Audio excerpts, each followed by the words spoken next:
This WAFLW live stream is brought to you by Optus, proud partner of the WAFL and WAFLW. The West Coast Eagles, supporting WA female footballers to follow their dreams. Proud partner of the WAFLW. This is Kia. Simply Energy, supporting WA Footy's talent pathway. Season opener for the WAFL Women's season number 3, 2021, and it's last year's premiers against the inaugural premiers. Peel Thunder begin their championship defence here at home today. They'll unveil the flag shortly, and they take on the side that they beat on the way to the grand final in the prelim final here at this ground in East Fremantle, the team that defeated Swans back in the decider to the first grand final. Fantastic day for football. Obviously, WAFL Women's moving into the warmer months now, and it'll be a real challenge as the season develops. There'll be some hot weather, particularly tomorrow for a couple of teams that'll get their seasons underway. But it is cooling down nicely, a bit of breeze about, but Peel Thunder will look to get away to a winning start after that unbelievable performance last year to go from wooden spoon to premiers. Meanwhile, East Fremantle, who took a step back last year, as we say, eliminated in the preliminary final last season, looking to rebound strongly, and they've got some new faces out there that we'll go through over the course of this afternoon as well. It's the Thunder and the Sharks to get things started for WAFL Women's season 2021, and all the action and the rest of our commentary team after these messages here on our live stream.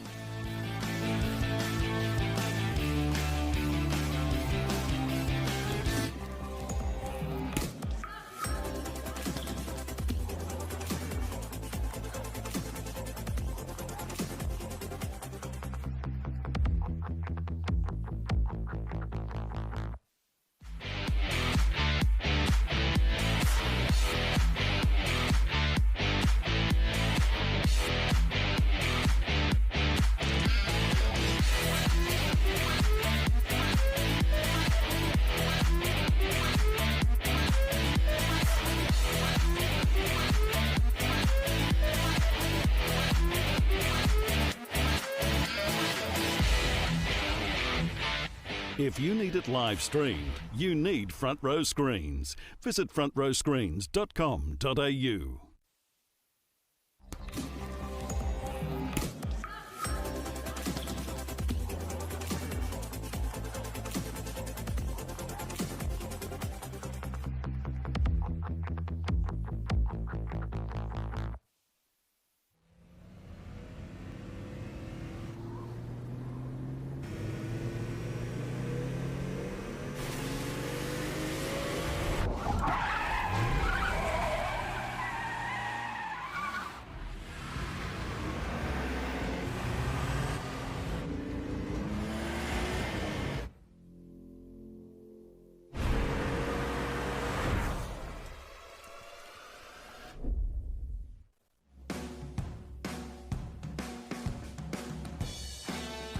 WAFL Women's Footy is back. It's the Sharks and the Thunder.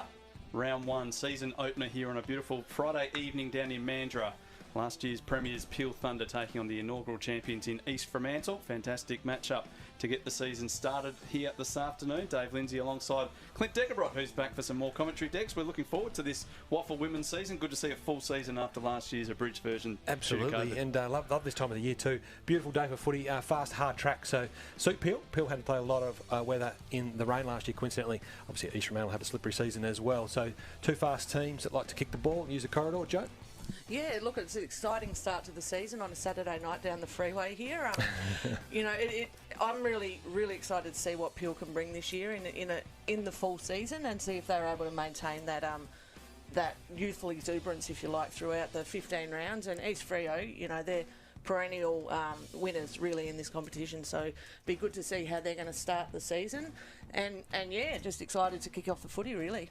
Joe Taylor with us. Joe, what's your role this year? Last year coach, president, cut up the oranges, did everything. What's the official role this year? Well, I'm actually on the board of directors of Swan Districts Football Club as director of female football, so probably still all those other roles. But, just not coaching this year, though? No coaching? Not coaching.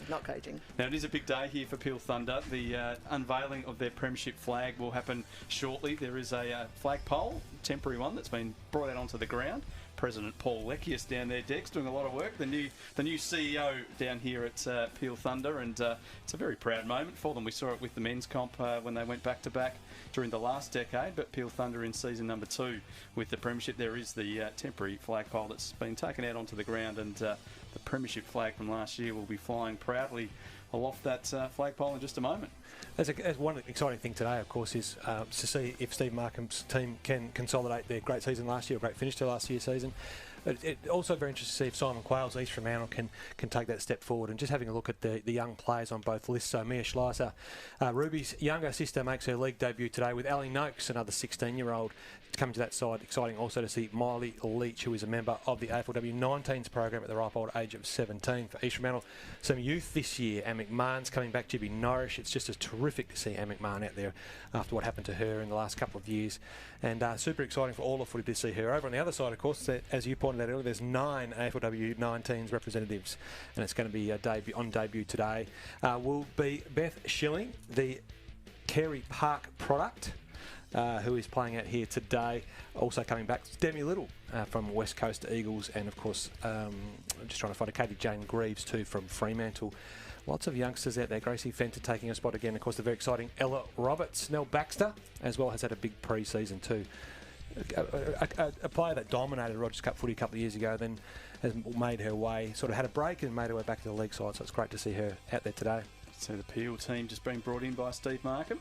Last messages before, I imagine they'll come across for the unveiling of the flag, Joe. It'd be a fantastic moment for this very young group. It's actually quite a good mix. There's a little bit of experience, and just watching the reserves run around before, we saw Crystal Carter, Bailey Malloy and Kira Phillips.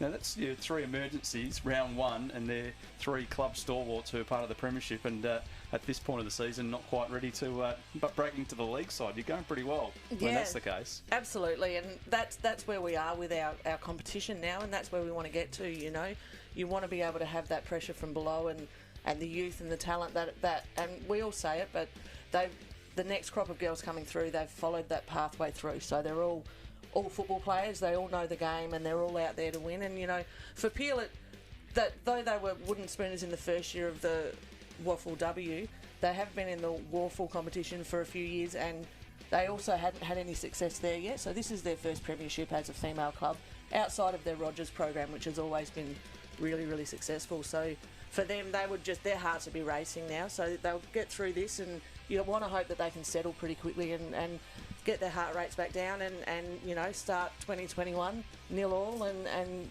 do it again. So they're coming to line up now, and here come the Sharks as well. Dex, what do you reckon this does to East Fremantle when they come out here this evening and the other teams coming out just to raise the flag? It wasn't against East Fremantle, but they did knock East Fremantle out of the competition along the way. This must add just a little bit of extra motivation. Not that you need much in round 1, but I reckon this one might just get the Sharks up and running. I actually think that's exactly how the Sharks will be looking at it. You're going to go out there and stare at the flag that you've got a chance to win this year. And obviously, who was the hunter last year in Peel and sort of snuck up on everybody and then, you know, pinched people's wallets and spectacles out of their pockets when they weren't watching. They were terrific, take nothing away. But I think this for East Fremantle is this could be us next year, and the campaign starts now. For me, if it was me and I was coaching or playing, I'd take no notice of this. Just an extra bit of time just to focus. I'd be thinking all about the player I was playing on, and I can tell you right now, Jibby Norrish is thinking of nothing but defeating her opponent right now, and she's not thinking about premierships. Oh, absolutely. Look, it's a little bit of extra motivation. If anything, it might be a little bit of a distraction, but I don't know that it's going to knock anyone off their game.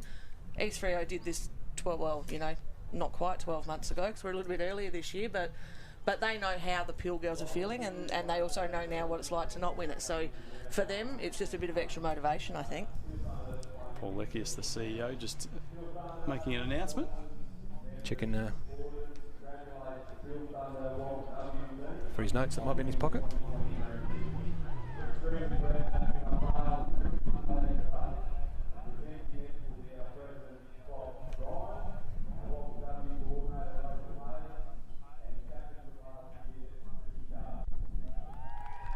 So a great moment for Peel Thunder with the premiership flag from 2020 coming out. Interesting with Crystal Carter bringing it out, who was the captain last year, no longer leading this side this year and starting the season in reserves. But probably her highlight of her day, it would have to be bringing this out. It's probably a bit of mixed feelings for her, because I'm sure she'd like to be lined up, ready to take the field with most of her teammates that played last year in the grand final. But nevertheless, she does assist with the presentation of this premiership flag. Unbelievably, Peel are younger again, Joe. So they're debuting a number of players today, and as we spoke, David done the research about the 9 AFLW 9 teams representative taking the field today, but also debuting a number of players. East Fremantle have gone younger, which I think is the right way to go for them. A lot of experience alongside them too. But amazingly, Peel are younger again. Yeah, it's a bit of a phenomenon in our competition, I guess. We marvel at the age of the girls, but again, these girls have all been playing a lot of football, so they're really young, but they're also really experienced. And you know, if you look at the AFLW as well, quite often the 18-year-olds are the ones that are stepping up in there and really having a good effect. So I don't think that youth is amazing, but I don't think that age is a barrier. And you know, you mentioned it before, but it's great to see Anne McMahon there running off to the bench after the trauma she went through with her work incident last year. To see her back out on the field is just a phenomenon, to be honest with you. She spent the time away rehabbing and getting a lot of work done on that left leg. So we'll see that planted as she uses her right foot to drive the ball forward for East Fremantle today. Can't wait to see her out there. Tight huddle there for Peel Thunder, as their new skipper's got a couple of captains representing Peel this season. They're having their last opportunity to share some words with their teammates. There is a very strong breeze heading towards the left of your screen in this first quarter. It looks as though the Sharks will have first use of that wind, and we know down here at Mandurah that has a massive influence on the game. And I think in this corresponding game, the preliminary final last year, East Fremantle had first opportunity and wasted it, and then the Peel Thunder side pounced in the second quarter and took control. So they'll be very keen, the Sharks, to learn from what happened. Demi Little actually tore up to the other end of the ground, and now she's going back into attack. Is she in defence? Yeah, I'd say I'm a bit confused, because the East Fremantle ruck is standing facing as if they're heading towards the left of screen. The Peel defenders have all gone to the right of screen, and now they've worked it out. So that's the first hiccup for Peel Thunder. Well, we've got an answer to who's most distracted by that flag ceremony, I think. Maybe they should have mentioned that to each other in that really tight huddle.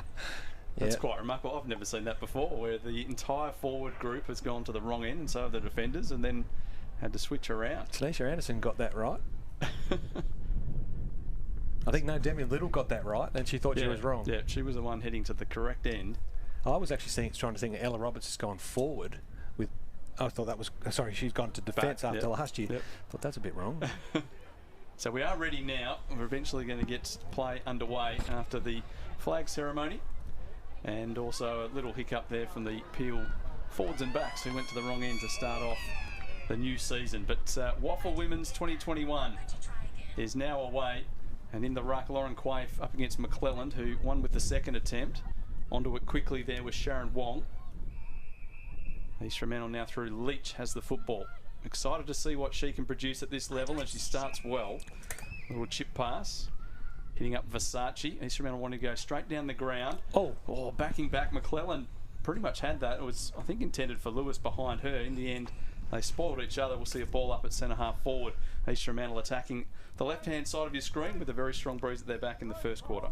McClelland backing into the pack strongly, took the hit from Lewis, but off the back of the pack now. East Fremantle going forward. It's going to bounce in the square, hands on, and it's kicked through the goals, and East Fremantle on board. Miley Leach started that, and who was it that finished? Rachel Ashley's finished that one off. Rachel Ashley. We should have mentioned Rach in the wrap-up too, because obviously spent a bit of time on Western Bulldogs list, had a year off last year. She's famed for her intercept marking, but she's got a goal in 30 seconds of WAFL 3. Yeah, and my recollection of Rachel Ashley is she's an outstanding half-back. So Simon Quayle's pulled a bit of a rabbit out of the hat there, starting her at full forward, and she's a quality user of the football. So why wouldn't you put some of your best users up in the forward line? It was Maddie Ross getting that ball in too, off hands. We're jumping number 11 this year. Early signs very good for East Fremantle. They were ready to go while Peel had a long chat after the flag ceremony and then went to the wrong ends, and now the Sharks have struck within a minute. Peel basically haven't touched the football in this opening 60 seconds. Everyone in position, ready to go. The boundary umpires had to go and fetch the footy, so that's where the delay has come from. Playing the straight 18 minutes. We're just about 2 minutes gone now. You can see Rachel Ashley's smile from here. She's still smiling, hands on hips in the goal square. So the Rucks set themselves again. McClellan wins it handsomely, but intercepted quickly there by Grieve. Tumbles it up to half forward. Here's the exciting Roberts. Lays it off to Wrigley. Probably the best two in last year's grand final. Wrigley finished with the medal. Her kick puts it out in front of Bartlett. Can't handle it the first attempt. Now paddling towards the boundary. Try to keep it in. She does keep it in initially and then slams her opponent into the turf. Umpire said the tackle was okay. We'll see a ball up deep in the forward pocket for Peel. It's Chloe Riley doing the work there. She's got Kiralee Brown. Brown, an excitement machine for Peel. No one up for Peel at all. Therefore, the ruckman can just kick this out towards McClellan. Good spoil from behind is okay. From Mann. Stacks on the mill again. Umpire should call for a restart, and does. Good defensive work from East Fremantle, but Mann did enough just to lock that in forward 50. So the umpire to toss it in the air. Schilling wanting to have a crack at that ruck contest. A couple of players going to ground off the ball, and a free kick picked out for a hold. It'll go the way of Wong. It's a very important player for East Fremantle last season. In the very short season we had, her kick was intercepted though. Grieve pouncing on that football. Peel kicking into the breeze, getting it inside 50 again. Long towards the hot spot. Bartlett makes the contest. He's right. She'll swing onto the left boot. Needs a bit of space. Decides a hand pass instead in the end.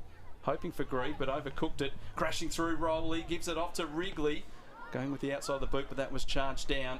Now they'll pile on top of the Sharks. Briggs over the top as well here for Peel. And we'll see a ball up. But Aisha right there in a flash, Joe. Very exciting telling up forward for Peel. Yeah, absolutely. She was really clean with the football then and had some good speed. So she's another one that they seem to have unearthed down here at Peel. Katie Jane Grieve trying to push her way out of that. Falls to Roberts off the back of the East Fremantle hands. She's trying to wheel around on that right foot to pull it over her shoulders. You can't quite get that done. Right in defence, and Schilling dives in for the ball. She's opposed by Maddie Ross, who stands up with it. But Katie Jane Grieve wraps her up. And we are having another ball up. This is good work from Peel defensively, although defensively in the forward line, although East Fremantle defending strongly. Yeah, look, I think Peel started a little bit shakily, so this last 2 or 3 minutes they've just settled a little bit, and they want to get through this first quarter, settle down, and then really get into the game. Here's Anderson. Was impressive at centre half back last year. The kick almost turning it over. Right into the loose football again. Floats a hand pass in the direction of Briggs. Another left footer. Onto that boot now towards the top of the goal square. Bartlett getting back. Couldn't quite take it. Nicely done in defence by O'Donnell. Needs to be clean now under pressure from Bartlett. O'Donnell does okay. Schilling is there as well for Peel. She's caught, brought to ground, and we should see a ball up almost directly in front of goal. Kimberly Bowie, no longer Kimberly Bowie, I see Kimberly Bolton down there. So she's had a change of name in the off-season, Joe. Well, that explains why I couldn't find her name on the list. So I feel a little bit better now. But yeah, so she's back down there in defence and helping out. You know, she's a good ruck for East Freo, so it's good to see her down there helping out her defenders. Long kick in from Peel will be defended short. Britton tries to get in the way, battling with Gomes. Gomes' little soccer touch off the ground to her own advantage was clever defensively, and then the professional fumble from the skipper at the Sharks was terrific defensive work. Got a ball up. Yeah, and it's Ash Gomes' debut as the skipper of the Sharks, so that's pretty exciting for another young talent that's come through the system there, Dex. Didn't mention Aisha Wright either in the wrap-up, but she had her hands on the ball a couple of times, and a couple of youngsters have gone at it. Have an impact on this game already. Quave's got the front spot. McClellan takes the back spot. Katie Jane Grieve again, wrapped up by Madeline Ross. They seem to be looking after each other today, those two, and that'll be a good running game. So just outside 50 for Peel, kicking into the breeze in the first quarter. They're doing okay, just conceding the early goal, but they've controlled field position since then. We'll need a secondary ball up to try to split them. Kate Inglis-Hodge over the top there for East Fremantle with Church. And then Grieve again off the bottom of the pack. Been involved in plenty early. Nicely done by Quaife. Swatting it over the top. Wong in the way. Coughs it up though. Straight back to Grieve. Long kick into the breeze. It'll swing late. Getting back. Schilling couldn't take it. Swooping on the loose ball is Bartlett. Quick little snap was clever. And I reckon she's found the opening. She has. And they level things up with a goal apiece. But Joe Taylor Peel, since conceding that opening goal, they've owned this football. Yeah, I think it's spent the last 5 minutes in their forward 50. So they really did need to get some reward for effort, and Kate Bartlett is a noted goal kicker. She can kick them from on the boundary 50 metres out, or as we saw then, she can be pretty nimble and quick around goals as well. So really good for Peel to get that settle, and now I think it's game on from both sides. Peel midfielders owning that perimeter too. That was Church just continually driving that ball in particularly that last one. It's time to get excited about a couple of different battles around the place too. The youngsters going toe to toe, but keep an eye on Ross and Grieve. Though Grieve's gone inside. She got the last centre clearance shot there of Kate Bartlett, the left footer. Well, the left foot shot for goal. Of course, she's a right footer. Terrific use of the opposite side. Looks like Beth Schilling in the ruck this time against McQuillan. Give it to McQuillan into the hands of Fenton. Feeds it off to Grieve. Grieve's kick smothered accidentally. Wong's in there again. She'll keep her feet. East Fremantle trying to drive the ball forward. Peel arrive in numbers. Britton just coughs that up a little bit, trying to spin through his Church. Good tackle. He held it too long. Had an opportunity. And it's terrific work in there by Inglis Hodge.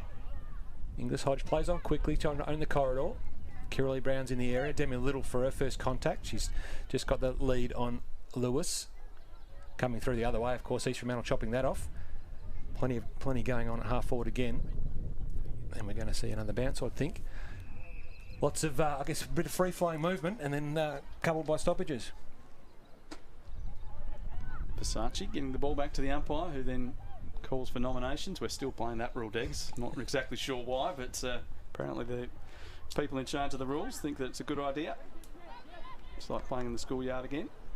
Loose footy. Inglis Hodge sending it backwards. Good pressure from Rowley, who then gets down low to win the football. Hands it off to Schilling. Knocked out of her hands by Wong. In there, Bilsich. Stripped of the football as well. Wong continues to apply the pressure and should earn her side another ball up at centre half forward. Nothing much about Sharon Wong when you look at her, Joe, but gee, she does a power of work for East Fremantle. Oh, and she just has done it year on year on year. You know, she was an elite touch football player, and you can tell that by the way she moves, but she's so tough at the bottom of those packs and ever reliable for this East Fremantle Sharks team. It was Fenton to Rowley, intercepted by Bolton.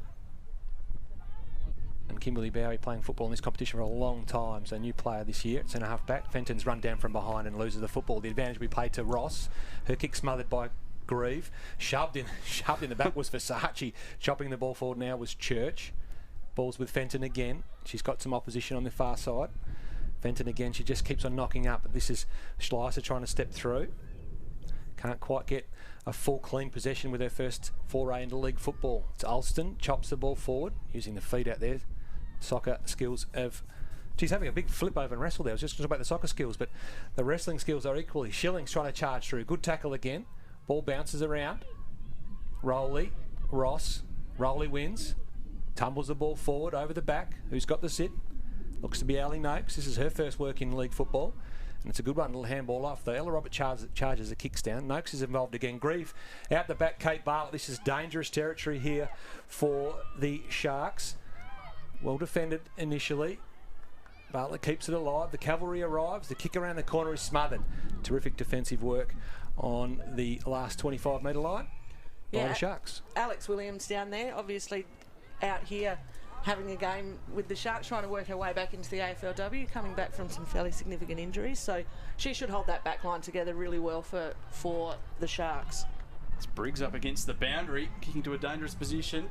Didn't quite hit the top of the goal square, but getting around now. Bartlett paddles towards Briggs. Soccer kick away into some space. Roberts came in hard.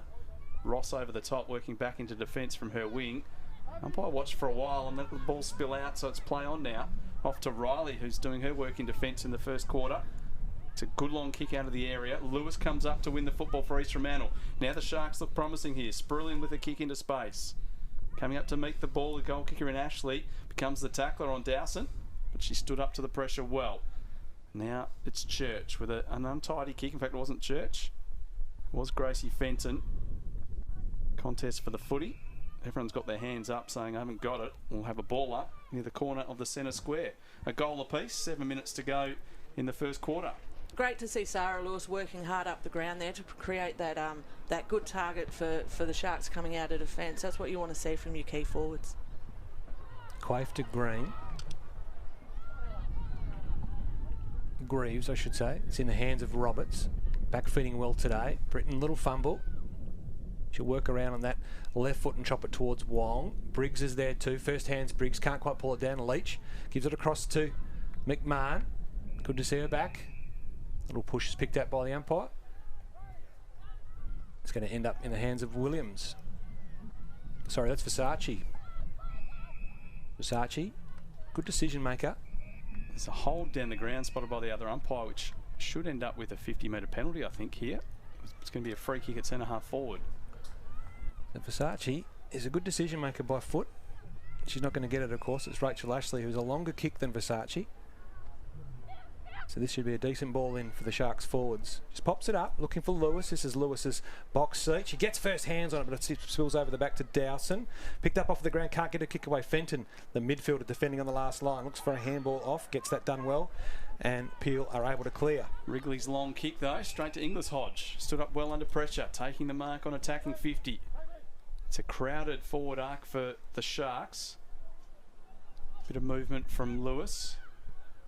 Inglis Hodge goes long towards the top of the goal square. Lewis is the target. It gets over the back. Anderson needs to be steady here. There's a soccer on the goal line. I think it was Little who got it into the goal post. And they rush her behind. East Fremantle take the lead. 5 minutes to go in the first quarter, Joe Taylor. They'll need another goal or two with this breeze. Yeah, I think that they really need to take advantage of these last few minutes that they've got here. And it's great to see Kate Inglis Hodge, another young player, and she's done that a couple of times now where she's chopped off that outlet kick from Peel. So for her, that'll do her confidence the world of good. Little's kick carries Church. It's in the hands of Leach, who's had a great start to her league time in league football. This kick does find dangerous space behind. Lewis looks to shape the handball, can't quite get it away because of the fierce tackle that is laid on her from, is that Anderson?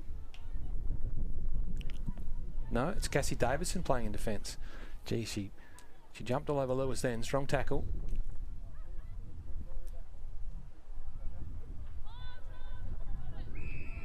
Just a little stalemate again. Interesting game is a little bit poised at the moment. East Fremantle and Peel's ball use is very good, but just getting tied up at different times. Yeah, look, and I think it's the first game of the season. Everyone's been in training for a long time now, and also off the back of only sort of 6 games last year. So everyone's probably a little bit rusty with those things, some decision making and some, even just some forward movement. East Fremantle, I think, have got to clean up the way that they're delivering the ball into their deep forwards because they're winning enough of it, and just those sorts of little tweaks. I would expect that the coaches at quarter time will have a bit of a chat, and we might see some more free-flowing footy as the game goes on. Versace with the free kick. It's drifting left, and it's gone through from behind. I think it was an interesting wrestling move put on by Versace. Actually pulled the jumper over the head of Bill Sitch. Hard to do much with your jumper pulled across your head, but I'm not sure Bill Sitch ever actually possessed it either. She was penalised holding the ball. The umpire certainly thought that she didn't do enough to get it out, but diving in here, here's McMahon. What a great story to see her back out there playing football. Let's hope that she gets that opportunity to build some form and fitness and perhaps get a crack again at Fremantle. It was tragically taken away from her, but I'm pretty sure she's pretty happy just to be out there playing any sort of football right at the moment. Peel get it past halfway. Bella Mann's in there. She's well tackled though, and the ball held up. Nice bit of work there by Ali Noakes just to hold the progress of Mann. Looking forward to seeing what Bella Mann can do this year, Dex. A really talented up-and-coming player, another one coming out of the State Academy. Extreme utility. You can swing her anywhere, including on the ball, Bella. So it's going to be interesting to see how Coach Markham uses her today. Just into the back a little was McMahon. The resultant kick with Wrigley. Not long left. Gets a runner from Rowley. Ignores that and goes into the D. Looking for Roberts, who flies. Can't quite get first hands on it. McKinley's there. East Fremantle defenders arrive. Roberts steps inside and she has a shot. It's a decent kick. There's Briggs in the square. She's looking for it to carry. She allows the defenders to come across, and it's Alston, who I think is playing in her 50th game, Joe. Gets that over the line. Good defence. Yeah, that was because that ball got over the back of her then. So for her to be able to get that reaction time, and it's a great effort to get to 50 games in female football in the WAFL here in WA. So congratulations to Marnie today, and that was a really good effort there to celebrate it. I'm sure we'll get the chance to talk about Ella Roberts' movement as well. She's got another kick inside 50, although it's going to come back. A player held without the football off the ball. Looks like Courtney Rowley will get the free kick. But the movement of Roberts it's superior to virtually every player on the field. She is 16 now. She's just had her 16th birthday in between seasons. She's on the lead here, sets herself, sandwich between a couple, and she pinches it. She's going to be a player to watch for many, many years to come. We'll probably only get another couple of years out of her at this level, Joe, but let's enjoy it and soak it up while we do. Oh, look, I think that both Freo and the West Coast will be hoping that we stay with state-based drafts for a little while in the AFL, because Ella Roberts is a supreme talent. Into the breach, she's got the carry and it's a goal. Oh, what a talent she is. 2 goals in the grand final last year. Would have gone very close to claiming the medal that Chloe Wrigley was awarded with, and she's kicked a goal to open up this season as well. And it will be fascinating, Dex, to see the 2 AFL clubs, assuming they stay with the state-based draft, because one of them's going to finish below the other, so they'll get first crack at her when she's age eligible, and I reckon the other one will do everything they can to negotiate a trade to get to a higher draft pick, because she's the one you want. Yeah, I guess both of them think it's a bit of a shame that you can't draft a 16-year-old. But she's going to develop nicely. She's got a few things to do. She knows that she's working really well on her strength down with Jamie Dowse in the Southwest. She's a SWASA sponsored athlete or scholarship athlete, and she's doing everything she can to make sure her movements are as good as they can be as she starts to load up those muscles of hers, particularly with the things that she's trying to do. Inglis Hodge, meanwhile, gets it out, but it's Baxter in the way. She steps around in her first league game. Ball chops towards Fenton, who's been busy early already. Wong and Fenton. Wrigley comes in and tackles Wong to the ground. Done for a bit of a sling here, or a more dangerous tackle, so Wong will take the ball. She was ready to give it over to Wrigley. And there's the siren to end the first quarter. I thought we were having 20-minute quarters this year. 18-minute quarters this year. Oh, I just learned something. There you go. Which is terrific. You wouldn't want to work at the Football Commission not know anything, would you? Peel Thunder at quarter time have the lead. They kicked into a very strong breeze in the first term, but they've kicked the last 2 goals of the quarter, and they take a 5-point lead into the quarter time break. It's Peel Thunder at home defending their premiership here against the Sharks. 5 points to the good at quarter time.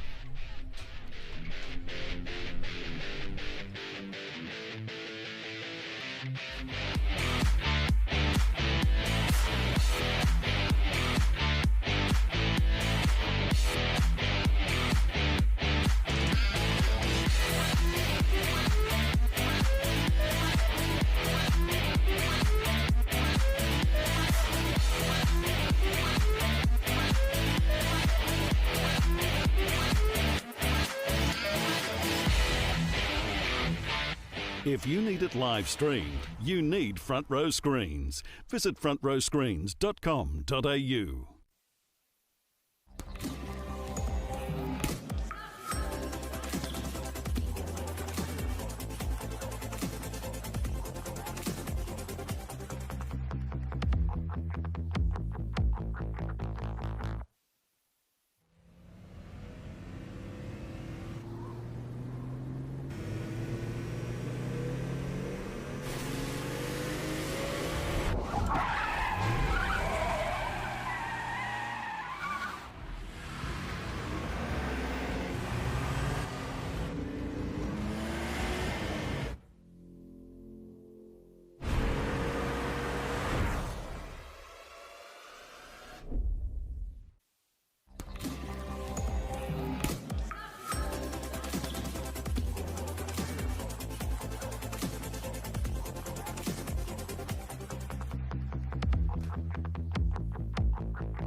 Down here at Rushton Park for the first night of the season, and it's the Peel Thunder, defending champs, that have the lead at quarter time. 2-1-13 to 1 goal to 8. They kicked into the breeze in the first quarter. The Sharks got a goal inside a minute, but really from that point on, it was all Peel, and they lead at 2-1 to 1-2 at quarter time. Goals to Bartlett and to Roberts for Peel, while Ashley kicked the first goal of the game for East Fremantle. Dave Lindsay, Clint Degebrot and Joe Taylor, your commentary team here this evening. And Joe, after this initial goal that East Fremantle managed to score, didn't see the ball to the left of the screen too often, and that's a little surprising given the strength of the breeze here tonight. Yeah, look, Peel got off to a pretty shaky start. Ironically, they were the more distracted of the two teams, I think. But so East Fremantle it was important that they took advantage of that. But Peel worked their way into it, and you know they got some quality ball use going, and were able to score against the breeze, which is not an easy thing to do down here at Dave Graves Arena in Mandurah. Some of the highlights here from the first term. There was some slick ball movement at time from East Fremantle Degs, but didn't really convert into any goals, and they really found it hard to get past Peel's half-back line. Yeah, Nikki Harwood's Webbo's East Fremantle Sharks that have won a couple of flags over the last couple of years, the last WAFL flag and the first WAFLW flag, a really good kicking team, kicking into the corridor, the short 20s. And I think Simon Quayle's Sharks will be trying to do the same thing, but I think that Peel got really well set up through the box and through the middle of the box and then through that top of that 50-metre line. So I think it just made it hard to make good decisions from East Fremantle. And at different times, it just slowed they didn't pull the trigger as quick as they should, Joe. Yeah, I think they did. They got a little bit shell-shocked, I think, after that fast start, where the way that Peel were able to lock that ball into their forward line. And, you know, Peel's half-backs pushed up and their midfielders pushed up in order to just make sure that it was repeat entry after repeat entry. And East Freo probably got into the habit of needing to just get it out of there rather than looking for the open kick. You know, I thought that Sharon Wong was really good again for East Fremantle in their midfield there, and Kim Bolton, who it's going to take some practice, isn't it? Yeah, look, we all know Kimberly as a ruck, and she seems to be redeployed as a centre half back down there, and she took some really crucial marks for I actually East think that's a terrific defense. move for Kim. She's such a strong player, and she's got that grit and determination that you see in so many really high-quality centre-half backs. She's a very serviceable ruckman and been very serviceable for East Fremantle, but I just think she could take a game to a whole new level at centre-half back. Oh, absolutely, and as a ruck, she was fantastic around the ground, so she's going to create some options coming off of half-back, but she's going to be really solid and taking those marks. Having said that, we're a little concerned about some of the ball movement forward of the half for East Fremantle. A couple of times the ball went down there. Lewis is very dangerous, and she looks dangerous. Oh yeah, look, and I think, you know, you've got a forward line down there that's got a lot of new players in there as well. You know, we mentioned Rachel Ashley down there, and we had Lewis, and we had, you know, you've got Versace, who's a bit of a stalwart, but you know, you've got young Raisin, I think, in number 26 there, 15-year-old. So it's going to take a little bit of time for these guys to click. The first challenge is getting it down there, but I actually think that the delivery into the forwards, they weren't making the right choice. The forwards were creating a little bit of space, but it was just being kicked long over their heads. Chloe Riley is a back. Yeah, she stood up pretty well, didn't she? I think her clearing kicks were very effective. So we've seen her up forward for most of her short career to this point, but she's playing back again. The one obviously they're going to really miss from last year was Gabby O'Sullivan, who played a lot of footy for East Fremantle. We won't see AFLW players, well, the main AFLW crew, until very late in the season, if at all, depending on what the AFL teams decide to do, Joe. So it'll be interesting to see how that sort of affects the competition. There weren't too many AFLW players involved in the season last year, with it being so short. The previous season, obviously, they had a big impact in the second half of the year. So there is the potential for that to happen again, but we wait and see what happens when those AFLW players have finished their season this year as to whether they'll be sent back into the AFL, into the WAFL season as well. It'd be great if they could. And absolutely, with Gabby, she was the one that you could rely on to create that option going into the forward line. So she's someone that they're going to have to cover fairly quickly, but her grit and determination is hard to cover. Oh, Roberts she's bobbed up a couple of times. Joe Britton at halfback was very good too. Wong getting the initial takeaway for East Fremantle through Brilliant. Nice movement by both sides there for East Fremantle to build up to get an entry, but then Peel to turn that over and slingshot back in, resulting in a shot with Roberts. Chloe Riley with the kicking duties. She's a very nice kick. Aisha Wright has encroached on her area, and as a result, Riley will take her kick from much further up the ground. Scrambling ahead of the play now, both teams. You can already see the warm day today. It's just taken a bit of a spring out of some of the players' steps. It's Jibby Norrish with the footy in hand now.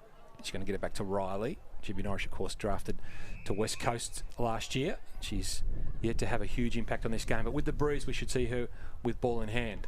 Riley gets it towards Anderson in the end. Anderson can't quite complete the catch. Wong dives in on. Feeds the ball forward. Versace tries to get it going past. Chopped out by McLennan. Now it's with Sprillian. Sprillian, nice build up from the Sharks. Sprillian kicks ball in well, and it falls on the chest of the player that you've been talking about, Joe Rayson. Got a big wall in front of Joe. I've just called her in. Yep, sorry, I'll take your word for it there, Daggers. I actually can't Deliberate see. Approach from Rayson, the 15-year-old. Doesn't quite get all of it, but you can see what kind of kick she might have when she sorts that out. Ball's defended now. Deep in defence for Peel. Saatchi dives in. Dowson spills back towards the goals. It's with Kiralee Brown. She isn't going anywhere. Nice moves by Race, and not much foot on that, but it still went 40 metres. Into the breeze as well. So even with the breeze being as strong as it appears to be, looking at the flags and the windsock, there's been some penetration into the breeze from both sides. Lauren Quaife ended up facing the goal she was defending on that occasion and almost tapped it back into a dangerous position. That kick's gone to the boundary, and the umpire said it was deliberate. So a free kick will go the way of East Fremantle. It was. It was. Yeah, I think that's a fair call. We don't see too many of those in the female football because of the lasso rule, but occasionally I think it is important that you have to pull that one out. I think that's the thing, isn't it? Because it was inside defensive 50, most players just pulled up thinking, well, that's out of bounds on the bounce, so we'll throw it in. But it was quite deliberate. It's still good by Anderson. The resulting shot on goal is horrible into the teeth of the breeze. Well, it's going to land in the square, so it's a neat kick. Jumping up, trying to go one hand was Versace, spills to the back. Peel scrambling now.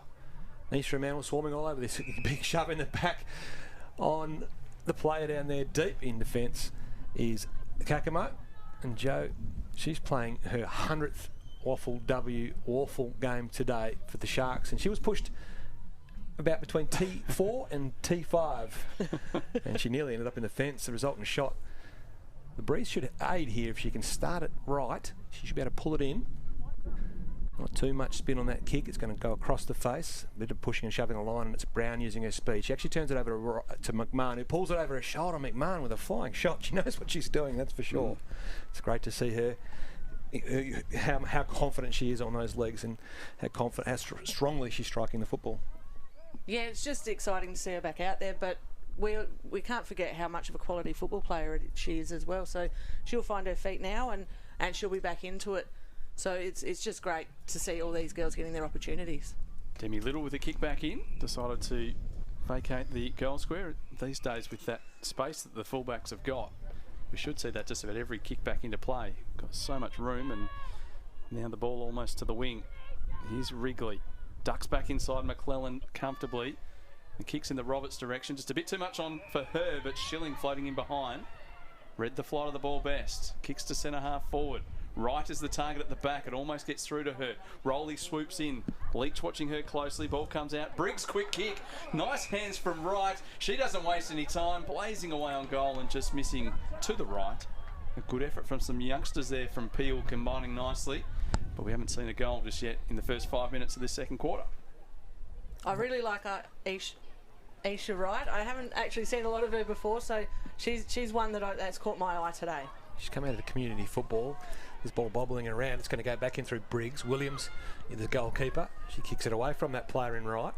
Going out towards the boundary line between the arcs. Picked up beautifully and turned inside was Nell Baxter. She goes long inside. Box seat Williams. She decides to spoil it over the line because Kate Bartlett was putting pressure on Yasha right out of the community, in through the Metro Development Squad program, into the Metro Development All-Stars, into the AFLW 19s and into Peel's league side. Well, that's the pathway working there, Deggers, so congratulations. And it was all done in about 8 weeks. Yeah. No, I think you found a gem there. Yeah, she's been connected to Peel previously. Just had a bit of trouble just finding the desire to train in the heat. But she's finally realised how good she is at footy, and she's going to try and explore that. Peel putting pressure on deep in attack. McKinley is there. Briggs working hard for the football. Wong trying to work in the opposite direction for East Fremantle. And it's stuck under a pack of players. We'll see a ball up. So many stories out there, isn't there? I mean, the pathway to this sort of position is quite different on the women's side of things compared to the men's, although it's becoming a little bit more established now. We've seen a free kick picked out in the ruck, and Jade Briggs, who's doing some work as a ruck in the forward line, has earned herself a free kick. So she'll go back and have a shot from a fairly tight angle, but it does open up for the left footer. And it's an area of her game she's been working on. She'll set up quite deliberately here.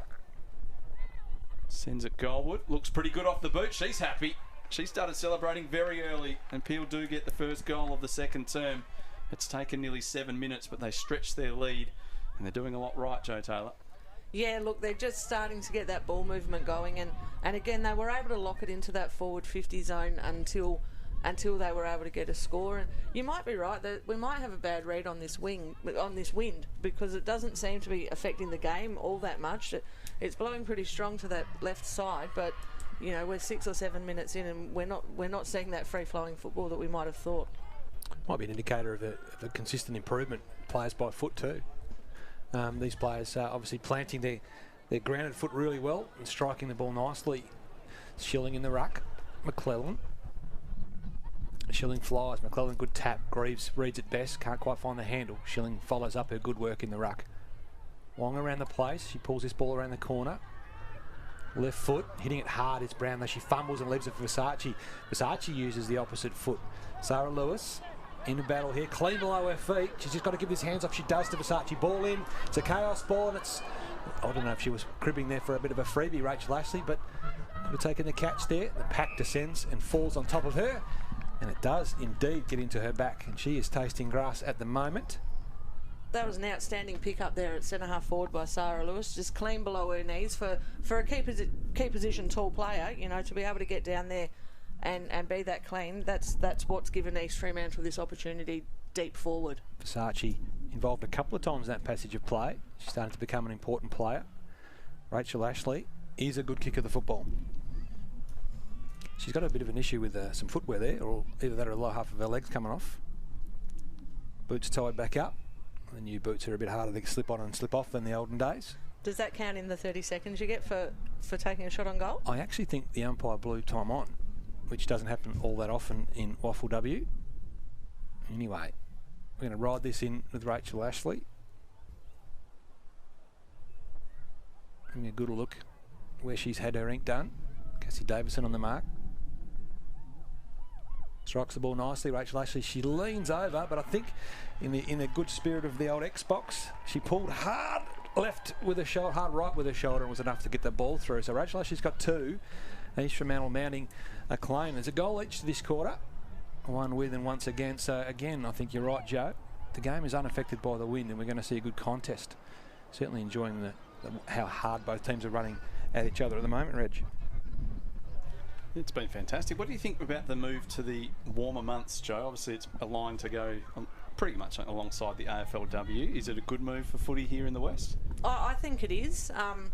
The girls will adjust some rules and bits and pieces to account for the heat, and the girls will get used to playing in that heat. But particularly for the footy that we all like to see and we like to play, I think that this weather actually promotes a good running game and good skills rather than to have to slog it out in July and August when we're all cold and miserable and wet. So I'm excited to see it played through the summer, purely because I think we're going to see a better quality of football. For whatever reason, we seem to have a lot of wet Saturdays and Sundays last year, and so many matches affected by the weather, which is not ideal, particularly for female football, probably more so than the men's side of things. Here's Baxter, uses a bit of toe, gets away from an opponent, the kick goes wide to the right, bounces just inside the field of play, and a boundary throw in. I guess, Dex, we might ask Jo that question after tomorrow when her girls go out there and play in the middle of the heat, 39 degrees, I think, tomorrow. Is it 39 or 36? Was it 36? It's gone down a bit. I was feeling pretty bad about 36, actually, but 39 would be far worse. We're in the forward pocket for Peel here at David Gray's. Ball thrown into the top of the goal square with the 10-metre inside rule. Off hands is Roberts. She read it best. She's on her right foot. She pulls it to the top. Should be enough from Williams. Shoved off the footy by McKinley. But it's a little push from McKinley on Williams. Williams was in good position and McKinley used the hands to move her. Just checked, it's 35. It says early sea breeze, but it is Bassendean, so they might get today's sea breeze about 2 o'clock tomorrow. No, it'll be about 8:30. Ball in towards East Fremantle's defensive part. It's O'Donnell trying to get that ball over. She does connect with Inglis Hodge, and Joe's mentioned Inglis Hodge's marking ability today. That's her third or fourth. Looking inside for Noakes. She takes a nice one overhead. Ali Noakes is very solid by foot, part of the AFLW 17s program with the West Australian Footy Commission.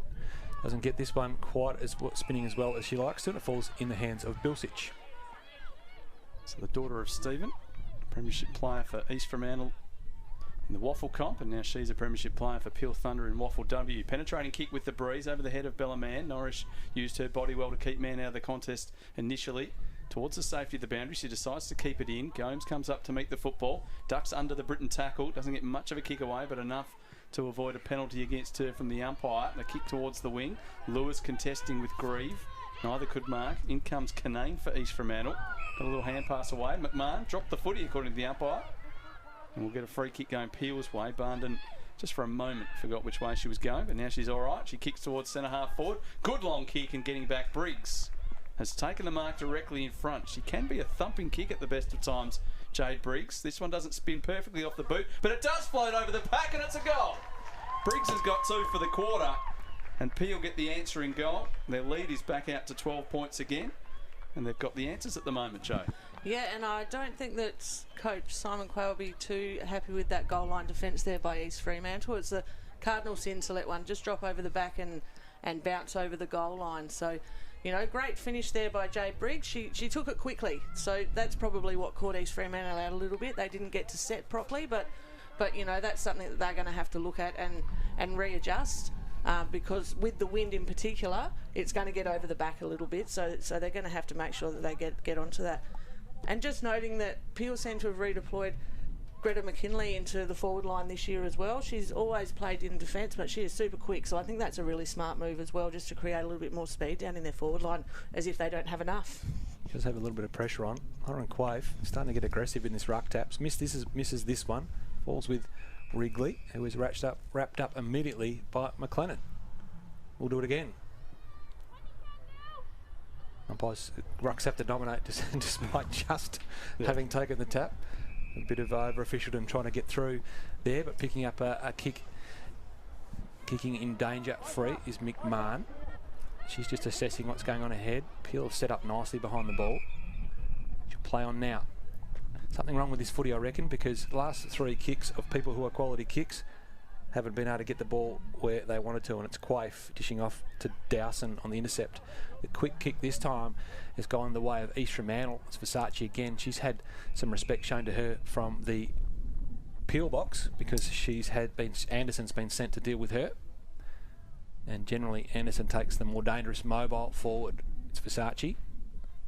Yeah, look, she's a forward that probably is unheralded outside of East Fremantle, but she wins a lot of the ball, and a lot of their attack goes through Larissa Versace.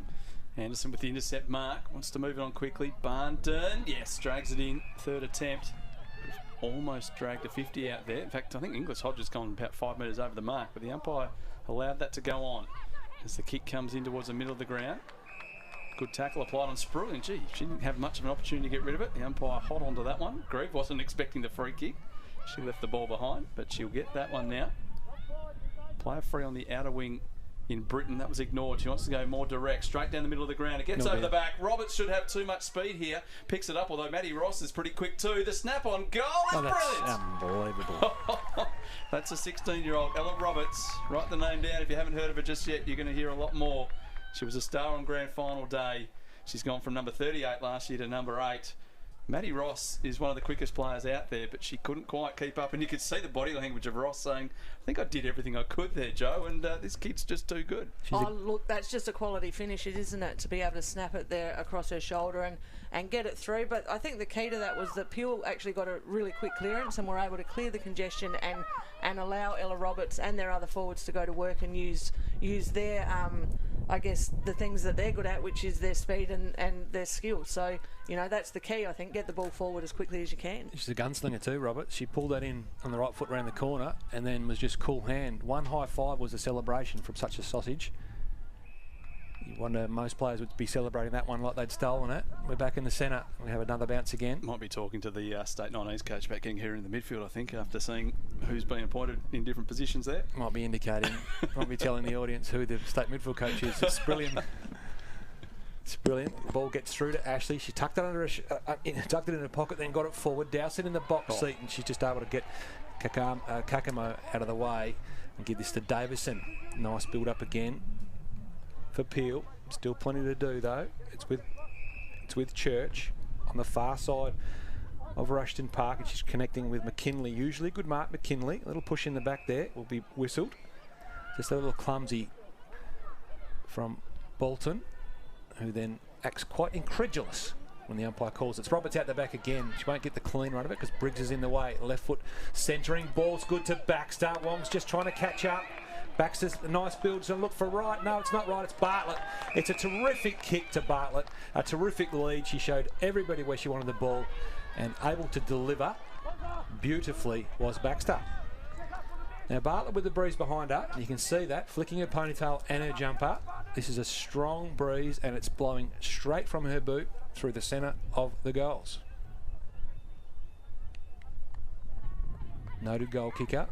Doesn't quite get all of this one. Pulls it short. Right. Can't quite finish the mark. And the ball tips over her hands and out of bounds for a throw-in. You might be right about that ball there, Deggers. But the ball movement there... She's a very good kicker of the footy. You can't tell me. No, absolutely.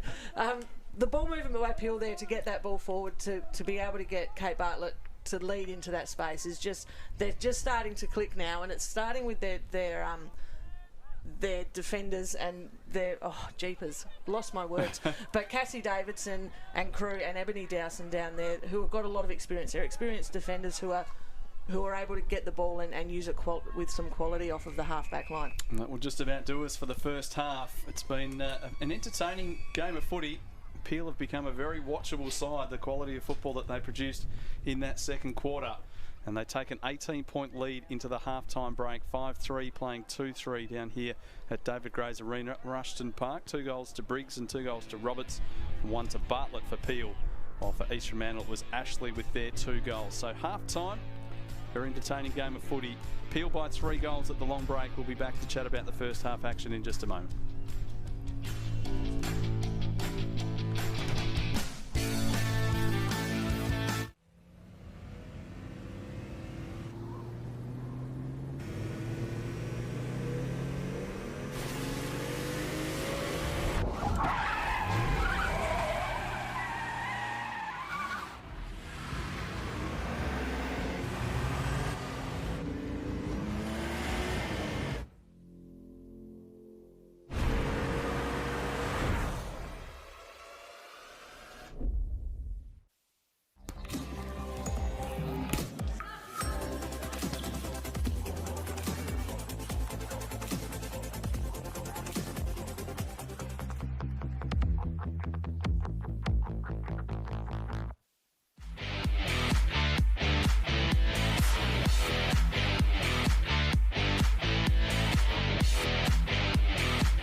If you need it live streamed, you need Front Row Screens. Visit frontrowscreens.com.au.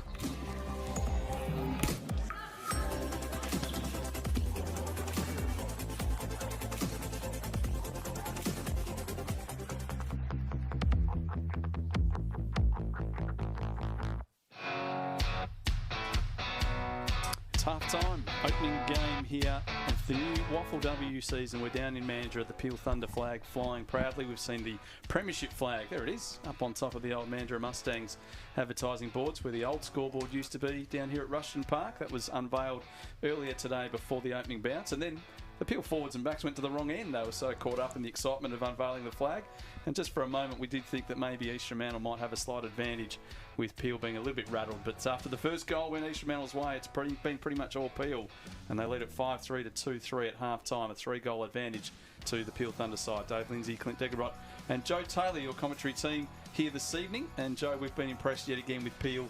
They were very scrappy last year, a lot of that probably brought on by the weather. It still served them very well, they won the flag, but today some of their football's been very exciting to watch. Yeah, look, their ball movement as the game's gone on has just gotten more and more impressive, and I think that it's coming from, we talk about Peel's young players, but they've got some really quality experience, particularly in the defensive end, and they almost direct where they want the play to go. So we saw then, you've got Ebony Dowson, you've got Cassie Davidson, and they change lanes, and they allow those young girls to get out into that space because they're seeing where the space is. So as a team, their work has been outstanding, and I think that will excite them, but it also gives them something to grow on.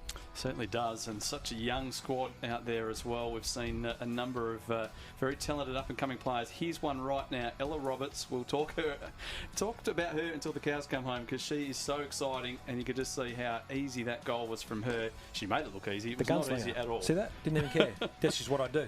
Yeah, well, Margaret River, she's from Dex. Yeah, she is. Pretty chilled down there. Two tops of people down there. Two tops of people down in Margaret. Everyone thinks surf, but they're surfing and fishing. Right. And you're generally one or the other. She's from a fishing family. Still pretty chilled out. Yeah. Oh no, she's absolutely chilled out. She's just sitting back with a can of Coke Zero, waiting for the bites to come on. Really nice. Nice to see the attendance today too. Wynn got here for Rogers Cup this morning, which of course was a terrific game with Peel winning that.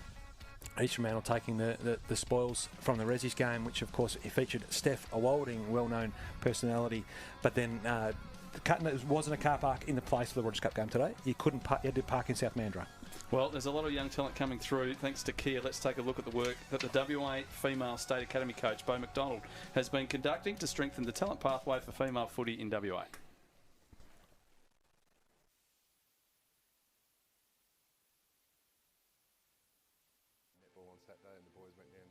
Bassendean Oval, and we watched Swan Districts. My uncle's a Gary Sidebottom. He played over 100 games at Swan Districts. My pop Wally Sidebottom played state football and also for Swan Districts. I didn't play football till year 12 at the Upper Swan Junior Footy Club. I went down there in year 12 and played in the under 18s, and I found myself at Swan Districts Colts the next year, and then the year after that I was lucky enough to make it to the Brisbane Lions.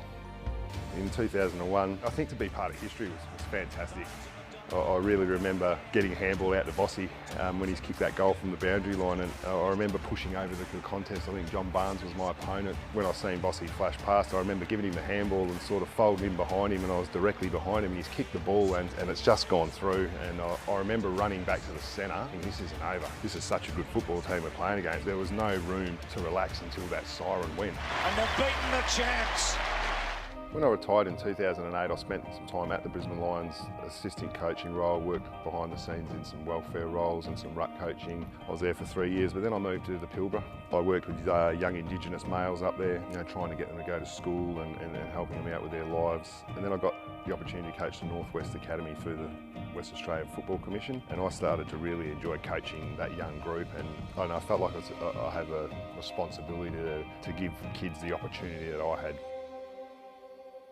I enjoyed my time coaching in the country, but getting back into high performance was what I really wanted to do, and the opportunity was there in female football. And I moved down to Perth to be involved in the female talent pathway, to coach under 18 state girls. Bo's application really stood out to us because of his experience in the coaching world. So it wasn't so much that he'd played AFL, in fact that's limited to it. It's his ability to connect one-on-one with people. He knew what it took to play and coach at the highest level. He'd worked at community level in Aboriginal and community engagement, so we knew he was the right package to move a group of people from where they were to where they needed to be. The girls are, they're a joy to coach. We're really just there to give them the best opportunity, that if you get that call up to the AFLW, you can do your best when you get there. He understands that each player needs to make their own progressions. So what drives him forward is driving a player forward. His ability to move a player with their understandings through the developmental stages and pathways would be his best attribute. We're really lucky to have support of fantastic sponsors like Kia, because they allow us to drive the game forward. Bo's been able to really drive female football, and our staff love driving the Kia cars. We've got staff that have since bought their own Kia cars as well, which is terrific. To have Kia as a sponsor to allow us to cart our people, our equipment, and to basically power and drive what we're doing inside female football is terrific. We're trying to drive a culture here within our academy group. We also want to produce WAFLW players and good community members and people that go back and give in some way to the community. And let the girls know that whether they go on in their football or they go into a workplace, all these things that we're trying to instill in our culture here, they're transferable to the next place that you go, and it's just all part of being a good person.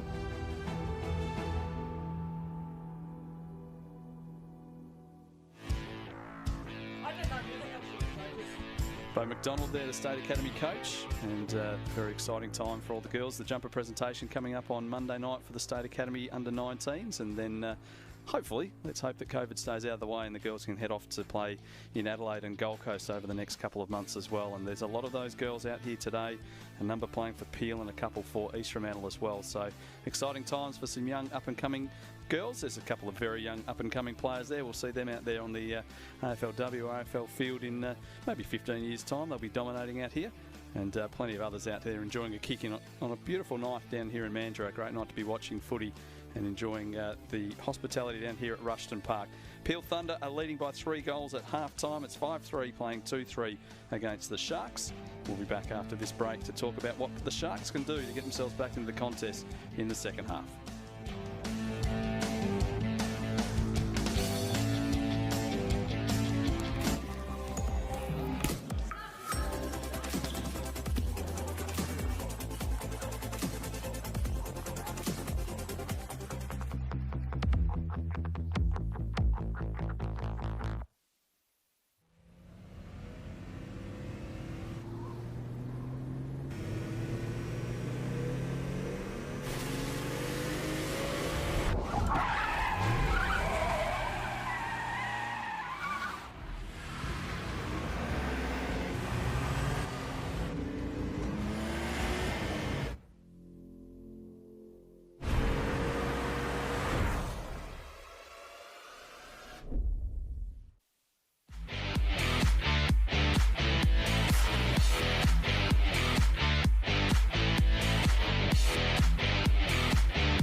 If you need it live streamed, you need Front Row Screens. Visit frontrowscreens.com.au.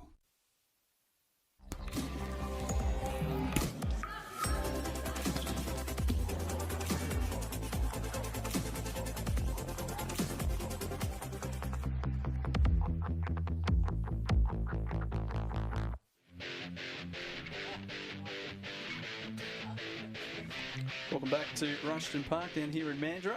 The Mandurah Forum there just behind the goals, away to the right of your screen.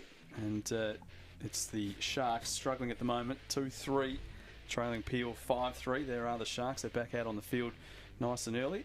Dave Lindsay, Clint Degerott and Joe Taylor, your commentary team. We've got some talk back. So we've just had on the line. We've got on the SMS. We've got Jack Schwartz saying, "No way, Ella Roberts is going into the midfield." And it was, can you please tell Reg? So Jackie, of course, works with Claremont in the female program and with Perth in the male program, but also coaches the front end of the AFLW 19 side here in WA. And he's decided that Ella's staying forward, Reg. So probably a fair call, to be honest. But he's thrown it down to you. We'll pinch her every chance we get. There's a few AFLW players in the crowd as well. We've seen a couple of the Dockers who obviously, after winning at Fremantle Oval earlier today, thumping the Suns 7-13-55 to 1 straight 6. The Suns kicked the first goal of the game. And then Freo just decided that was about enough for them. They weren't going to let them score again, so they ripped them apart basically for the rest of the match. But Evie Gooch is just beneath our commentary position, and we saw Phil Seth jogging along the boundary, I think heading into the East Fremantle rooms, Joe, because last year, as well as playing for the Sharks, she did a fair bit of physio work for East Fremantle as well. She may well be on contract for the second half here today.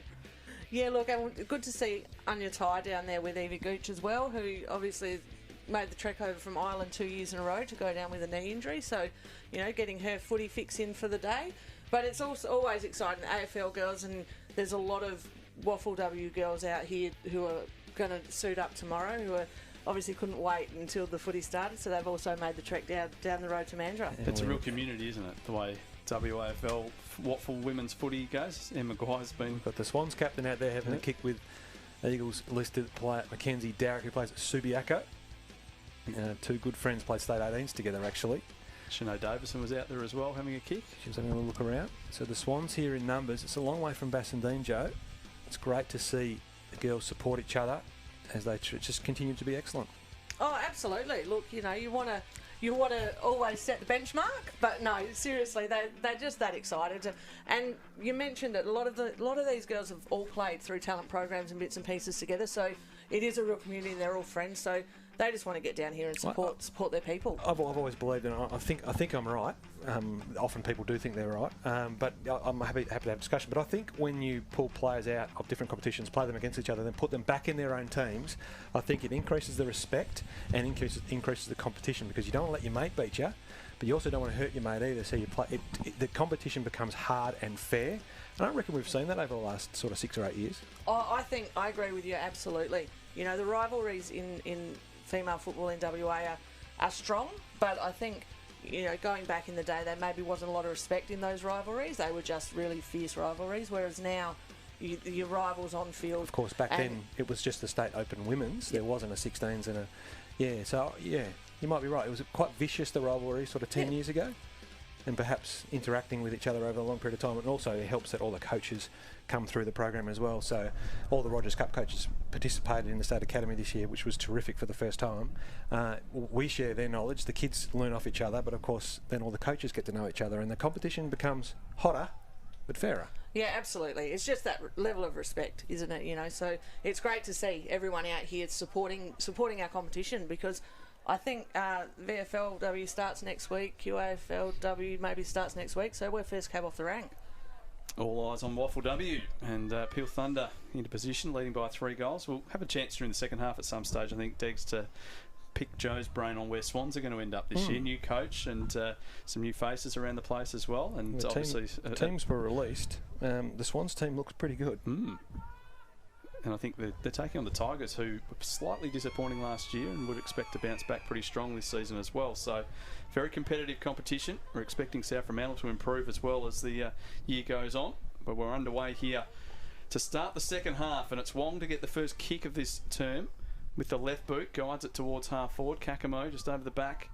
Brown will watch her closely. Kakamo to the boundary and a throw in at left half forward. But the Sharks, Joe, need to get moving quickly. They've got the breeze and they need to make a lot more of it than they did in the first quarter when they only managed 1 goal. Oh, look, absolutely. And I think the fact that we've just seen Rachel Ashley walking the boundary line with Phil Seth with a hamstring wrapped up there might not help their cause, as she's kicked their only 2 goals for the day. So they're going to have to find another avenue to goal. Pushing and shoving in the ruck was Racing, heading to Club Beacon after this. Ball's now with Peel in the middle, Rowley. It'd be Racing again, compete for this. It's Ross in there too. Looks like she's returned to the wing after a little stint trying to care for Ella Roberts. A bit of shove in the side there from Ross Caesar on the ground. Grieve, very busy. But he's able to run away and tumble this towards Bartlett. Bartlett, little tug off the footy was good by Bowie, unwhistled. Eventually is whistled. The tug on the jumper was a little obvious. Thought Bowie did enough to disguise that from the umpire. Stop Bartlett's run though. Ball to 50 right. Flies in the face of Schleiser. Both players super courageous. It's Gomes trying to exit for East Fremantle, but it's in the hands of Davison. Might be Church, I think. Just here on the wing. Steers the kick inside 50. In the way, Bolton off her hands. Here's Roberts running away from goal. Wanted to dish off the hand pass. Changed her mind. Tried to spot up Britain and just hooked the kick a bit. Wong was in between a couple of Thunder players and read it best. Kick into space in front of Gomes. The East Fremantle skipper here this evening, close to the line. Wrigley did enough to make sure that Gomes couldn't take that cleanly, and we'll see a boundary thrown right beneath our broadcast position here at Rushton Park as the shadows start to stretch across the ground. It's quite a sight from up in the grandstand here. Great conditions for football. And of course, Joe, playing in the summer months, we're going to have some very nicely matted grass. There won't be too many muddy puddles out there that we saw through most of last year. The girls get the first crack while the oval's in 100% tip-top condition. Yeah, look, in 15 years of WA women's football, I have never seen as much rain in the 6-week season that we had across those 16 years combined, I don't think. Swans girls can take their flippers off this year. Contested ball again in the centre of the ground still. Just trying to feel each other out a little bit as we start this quarter. Inglis Hodge looks like she's got the job on Grieve now. Quaif in the ruck. Again, going through, fierce tackle. That's a strong, very, very strong tackle. Probably didn't finish it as she might, Wong. A little corky for her troubles as well. It's Wrigley away now to right again. She's trying to get busy in the air. Schleiser on the ground was good, pulling her off the footy. The ball lands with Britton, who's pulled off her kick in turn by Gomes. Bowie just tumbles his forwards. She's got a handful now trying to hold up right. Bartlett doesn't take it before she tries to shimmy. Ball hard to get rid of now. Tackling is very strong as Gomes, the captain for East Fremantle, has taken to the turf. The umpire restart. East Fremantle really just need to be able to find an outlet out of that back half.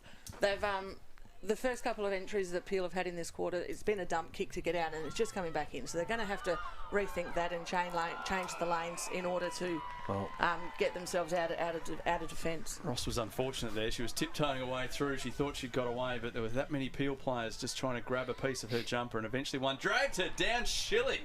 That's a very neat mark.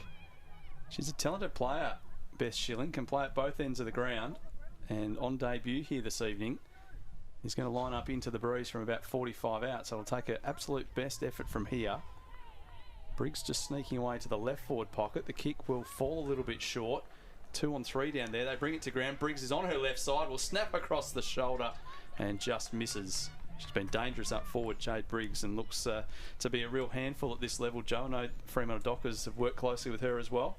Yeah, absolutely, and she kicked 2 goals in that second quarter, so you know, good to see that she's picked up where she left off in the second quarter and is going to continue to be a threat up forward. She's brilliant, looks fit this year. She feeds this back to Williams, shoved after she disposed of it. Will the umpire take this down the ground or not? Just apologies too.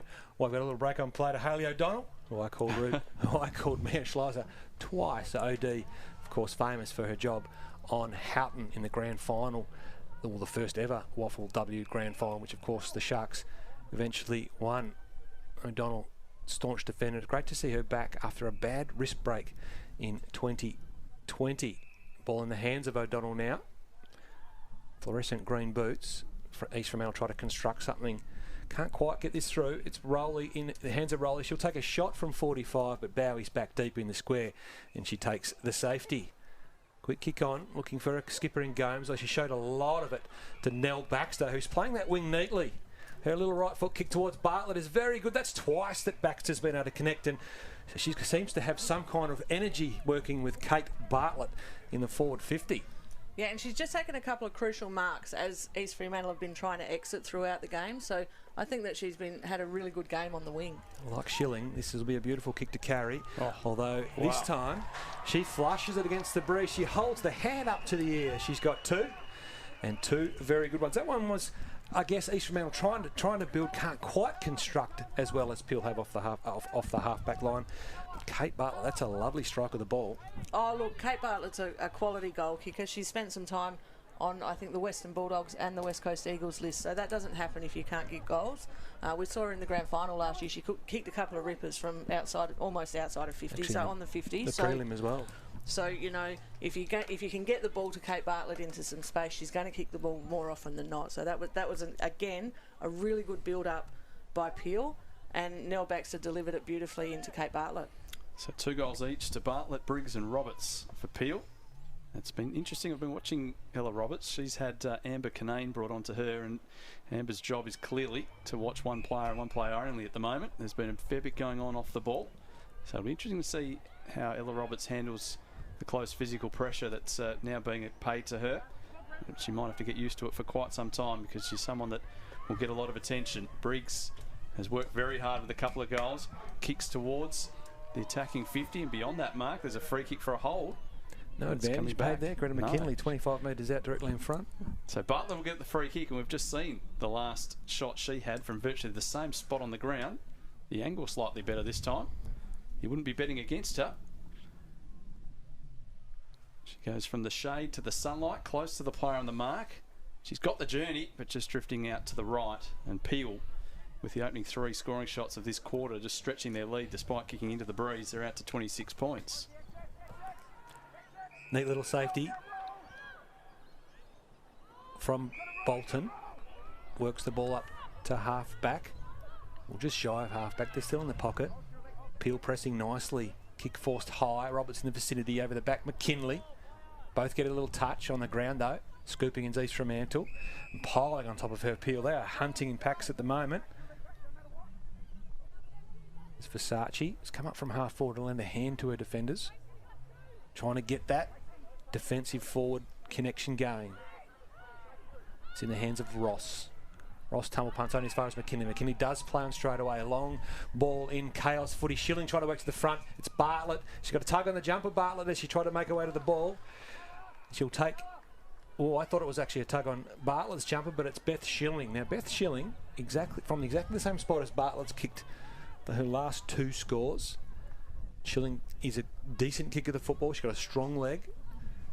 I imagine she'll be trying to land this in the goal square. She does that. Pulls it across and just about finds its way to Bellaman. It's off hands and out of bounds in the forward pocket. Really good coaching here, I reckon, from Steve Markham. Just bringing Ella Roberts off, and he's just gone across to her. She doesn't look particularly happy because she's now having to play a bit of a different game, Joe, to what she's used to, and he's just going to try to guide her through what to do now when the close checking comes. Oh, look, I think everybody now knows who Ella Roberts is, and that's Australia-wide, I would suggest. So she's going to come across this, whether it be at state level, at WAFLW level, and it's something that the coaches are going to have to work really closely with to help her work through and give her some tools, because she's certainly got the talent and she's got the feet. You know, she's quick enough to get out of that sort of that close checking. Here's Bolton, formerly Bowie, close to the line. Canane, who was doing the close work on Ella Roberts, and now to the boundary. We'll see a ball up. Eventually, I think, no, the umpire's setting himself up to penalise the player on the bottom of the pack. That'll be holding the ball against Briggs. Didn't get it out, and the free kick will go to Canane. Deep in defence for East Fremantle. Had a quick look across the face of goal. Didn't see much on offer over there, so forced to go down the line. Off hands, trying to keep it in Versace, but I think she's pretty happy to take it over Diggs for a boundary throw-in at half-back. East Fremantle haven't been able to score with the breeze at their back. They haven't scored, in fact, since the 9-minute mark of the second quarter, and that goal kicker was Rachel Ashley, who's on the bench injured. And she came out at half-time with no boots on. She was walking with Philippa Seth, who's finished her game with the Dockers and comes to complete her physio duties here. Ball in again. East Fremantle under pressure, and this phase builds a super. This is Norwich getting the ball clear to space. So Baxter, who was on this wing earlier, has transferred over. She's fumbled this footy though, and that's allowed Schleiser to come and put pressure on. But Schleiser's just a little high. So Baxter looking to play on. She's come around and called to play on now. Another neat kick into 50, trying for Briggs. Carries Briggs nearly off hands. East Fremantle. Bowie goes off the ground. Bolton goes off the ground. Near Bill Sitch or Church. Kicks this ball into Schilling. Schilling's called out by Bartlett. Bartlett's in the same spot again. She plays on this time. Pulls it around. She's looking for the back of the pack with Bella Mann. What can Bella Mann do? She can't quite keep it in. Was that kick in from Church or from Bill Sitch? It was a neat kick in. Looks like Church. The forward entries are piling pressure on East Fremantle. And I think that the East Fremantle girls are going to have to do something, whether that's to create a spare so they can drop back in front of Kate Bartlett, because she's just she's really starting to take a hold of this game, and she's getting a few free kicks for the holds as well, because they are a bit worried about her. Briggs got the quick kick away, kept in play there by McKinley, and stolen away by Norris. She gets good boot to ball, clearing the area, but Baxter sends it back inside the arc. High ball, standing underneath it. Wrigley, she might have just about held on to that. No, umpire says play on. Away goes Wong. Tries to guide it out of defence. Too much carry on the kick for Slisher.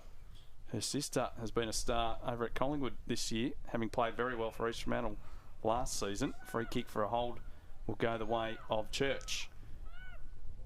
On the wing, in the sunshine. Was hoping for Dowson. She slipped over. Now she'll end up with the football anyway. There's a hold here going Wong's way. She'll get the free kick for East Fremantle. Sharing free kick duties are handing off to each other, Wong and Wrigley. Wong looking to play on quickly. Has forced to go down the line, and it looks like it's in the hands of Davison. Neat intercept catch. Davison, Britton making a call here, but she's well covered by Leach. She's forced to go down the line towards Grieve. Goes through her hands, falls to the back of the pack again. Looks like Sprillian. Versace. Neat build from East Fremantle. Cassie Davis wins the foot race back, and she should have time to fumble this, pick it up, get it to Brown, who's very quick. Her kick's just into a space, looking for Barnden. Kakamo comes off the bench and squirts it towards Versace. Good play from Kakamo. Versace, quick kick in, lands on the chest of Chloe Riley, who's moved forward. And this kick is not beyond Chloe Riley. Small in stature, very strong. She's been in the gym in the off-season, and she strikes the ball as nicely as any young footballer in the competition. Look, for all of Peel's dominance, if Chloe Riley puts this goal through and East Fremantle could get another one with the wind, you know, the last quarter's game on, and anyone's to win, really. Nice build from East Fremantle. Can Chloe Riley capitalise? Starts the ball out right. It's pulling back. It's long and touched on the line. One behind Chloe Riley off hands. Nice effort from Riley. Only just falling short. The kick back into play. A little bit too much on it for Anderson. Riley actually keeps it in, and then hand passes down the line. It goes over. Had Riley let it go, it would have gone out without anyone touching it. She would have had a free kick. But instead a boundary throw in. It'll still go to a dangerous spot with the boundary umpires coming 10 metres inside the field of play. So virtually to the hot spot with this boundary throw in. Ella Roberts will do the ruck work now. Do a bit of everything. Well, the boundary umpire has thrown this very crooked. Field umpire says play on. In comes Bella Mann. Was tackled high. No free kick. Got a hand pass away. The umpire said it wasn't an effective disposal. And the free kick will go the way of East Fremantle. And McClellan will take it, although she is hobbling. Didn't want to give it off to Gomes. She'll get the kick away. Towards full forward. Lewis on the lead. Dowson close behind. Lewis hands to the football but couldn't take it. Gives it off to Wong. Clever little squeeze kick towards full forward. But getting back to take the saving mark is Davison, who's read it well. And she can clear here for Peel. All that experience in Davison. Looking for Grieve at the top of 50. It's not Grieve, it's Barndon picking this up. Inglis again in the way. She's been good today, Inglis Hodge. Noakes tumbles the ball forward. Marking opportunity for Wong. Casting the role of a key forward. She cops one on the shoulder. And she'll be able to move this ball closer to goal. Looking to connect over with Kakamo. Brings Davison into the game. Kick was a little slow. Kakamo is able to tie this up. How will the umpire see this? Holding the ball. Davison picks that up. I think she might have had it the whole time. More experience. Looking for Roberts. Come up to the ground. She's against Sprillian. It looks fit this year. Sprillian's kick around the corner looks to be a good one with all that lovely hair out there. It could be Schleicher. Neat ball in. She's just asking Lewis to take a big catch, and she's been threatening Lewis in this game. She can't quite get her second grab on that one. Ball again. This is in the hands of Church. Back feeds to Barnon. Barnon spits it out towards the line. Church again. Dangerous kick in. No mark paid. Ball in dispute again. O'Donnell. Kakamo. And ball's out of bounds. Is that O'Donnell down there going forward? No, it's not. It's Chloe Riley. Yeah. See, Alex Williams has also been deployed down forward. Simon Quayle's trying to try something new down to try and get that forward line just functioning a little bit better. Just the one goal this quarter. Bartlett kicking that one for Peel. East Fremantle have only got 2 more minutes remaining in this game with the breeze at their back, so desperately needing a goal right now. Ashley, their only goal kicker, is on the bench injured. Here's Sprillian snapping towards goal, getting right to the goal line. Somehow bounces away from the goal line and stays in the field of play. Good tackle from Dowson. Could have almost been rewarded. Davison needs to run it over. She's caught by Kakamo. Touchdown. Oh, it's been given a behind. A little unlucky there, East Fremantle. That could have easily been given as holding the ball right on the goal line between the two big sticks. Roberts now working out in defence. She should be able to relieve here with a kick out towards McKinley. Looking to play on. It's Jade Britton. Pulls it into the corridor. Dangerous kick. Wong's there first. She looks like she's going to get run over by the pack. And balls the ball out. She's got the ball back again. And she's the one that gets to take it to the ground. She's in the arms of Bella Mann. 16 players following this ball around. That's half the players that are on the field. It's been quite tidied up, but bursting out of the pack is Ella Roberts. She has a run. Kicks it to Bartlett. It's all on here for Wright. Wright is very quick if she can settle. Ball over the back with Bess Schilling. Any kick in here will do. Oh. It's into the man on the mark. And that is Jibby Norris. She gives it to Ross. Looking for McMahon, who should be able to find the handle now. Quick kick is missed. Scooped on by Rowley. Squirted out again to Wright. Left foot kick in. Schilling hasn't got the position she had before, and it should be O'Donnell, though she's 2v1. She handballs the ball towards the line. It's Bartlett. Can she get some help? Bartlett dives on the football. Tired now after all that work. Handball is to Fenton, and she is wrapped up immediately, and the girls will get a break. Hayley O'Donnell's done an outstanding job there to defend those girls 2-on-1. The Peel forwards are pretty clever, so I think that she's really given East Fremantle an opportunity here. So 30 seconds or 20 seconds now to go in the quarter. Socketing out of play. That'll be a lasso. Free kick goes against Versace. Anderson needs to get this one in deep and very quickly. She's aware of that. Gets it on the toe towards Schilling. At the back, Bartlett's been her quarter. Roberts roaming at the front. Sends the hopeful hand pass forward, but there was no one home apart from Norris for East Fremantle, who gets the clearing kick away and saves what could have been probably a match-winning goal for Peel Thunder. As it is, they lead by a very handy 4-goal margin at three-quarter time. 6-5 playing 2-5, 2 goals to Bartlett, Robertson, Briggs. For Peel, 2 goals to Ashley for East Fremantle, but it looks as though her day is done, having a big strapping of ice. I think it's on a quad by the looks of things, and the tracksuit is on as well, so a real shame for Ashley in her first game back here for East Fremantle. But at three-quarter time, Peel led it by 4 goals. They'll finish on the breeze in the final quarter, and we'll have all that action for you shortly.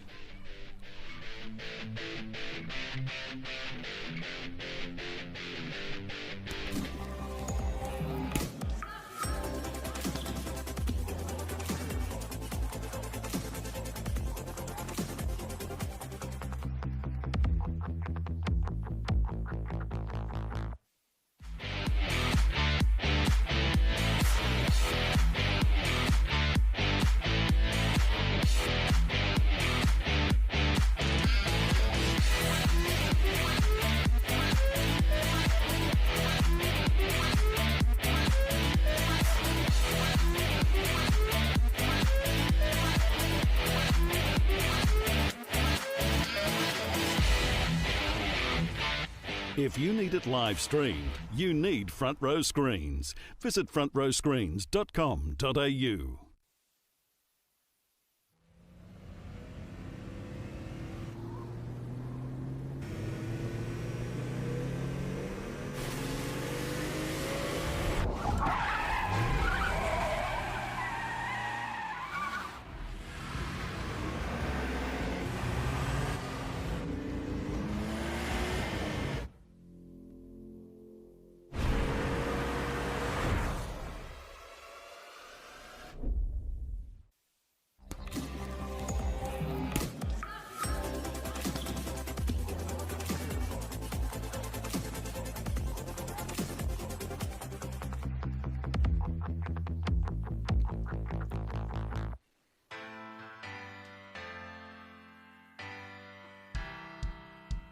Inside the Peel Thunder huddle at three-quarter time on a beautiful night down here in Mandurah, and it's the home side having unveiled their premiership flag earlier this evening, and they've celebrated nicely. They lead by 4 goals with a quarter still to play.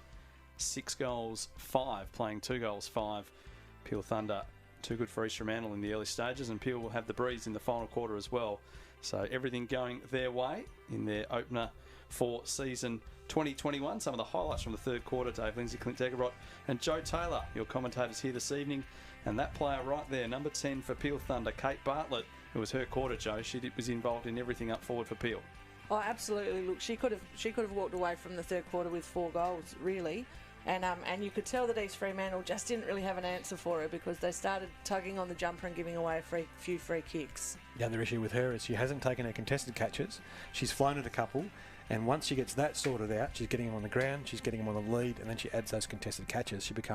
I think she can take a game to the next level. I think she's just beginning to fulfil that potential that we all know that she's got. Already a good league player, but can she be a great league player? Oh, absolutely, and it's taking her a little bit of time. I guess last season it was an opportunity coming off of an AFL list to find her feet again and to really, I guess, decide that she wants to excel in this competition, and you can see that she's been doing the work. She looks very happy too, doesn't she? She's in and amongst the group. Got a premiership. Doesn't really upset you usually. It seems like it's a pretty good place to be down here at the moment, Peel, particularly on the women's side of things. They unveiled the flag before and had all their reserves players out there as well, Joe, which is always good to see. Looks like it's a tight-knit club, which is it only really bodes well for the potential of a back-to-back this year. Oh, definitely. Look, Peel have traditionally always been really, really strong with the Rogers Cup and through their juniors, and had really good junior competitions down here, probably before anyone else did. And they've always struggled traditionally to transition that through to senior football. It's geographic, I guess. The girls move to go, whether it to be to uni and bits and pieces, but they've got a really good vibe going down here now, and they want to stay. So they've now got an opportunity to build. And then you bring people back in. Katie Jane Grieve out there today, particularly in that first quarter when it was hot, and at the start of the third quarter, I think that she really, as a senior player, took some of those young ones under her wing and took the hard hits for them so that they could just find their feet. Inside the East Freo huddle now with their new coach, Simon Quayle, just his charges their last message before they go back out there. There's some quality players in there.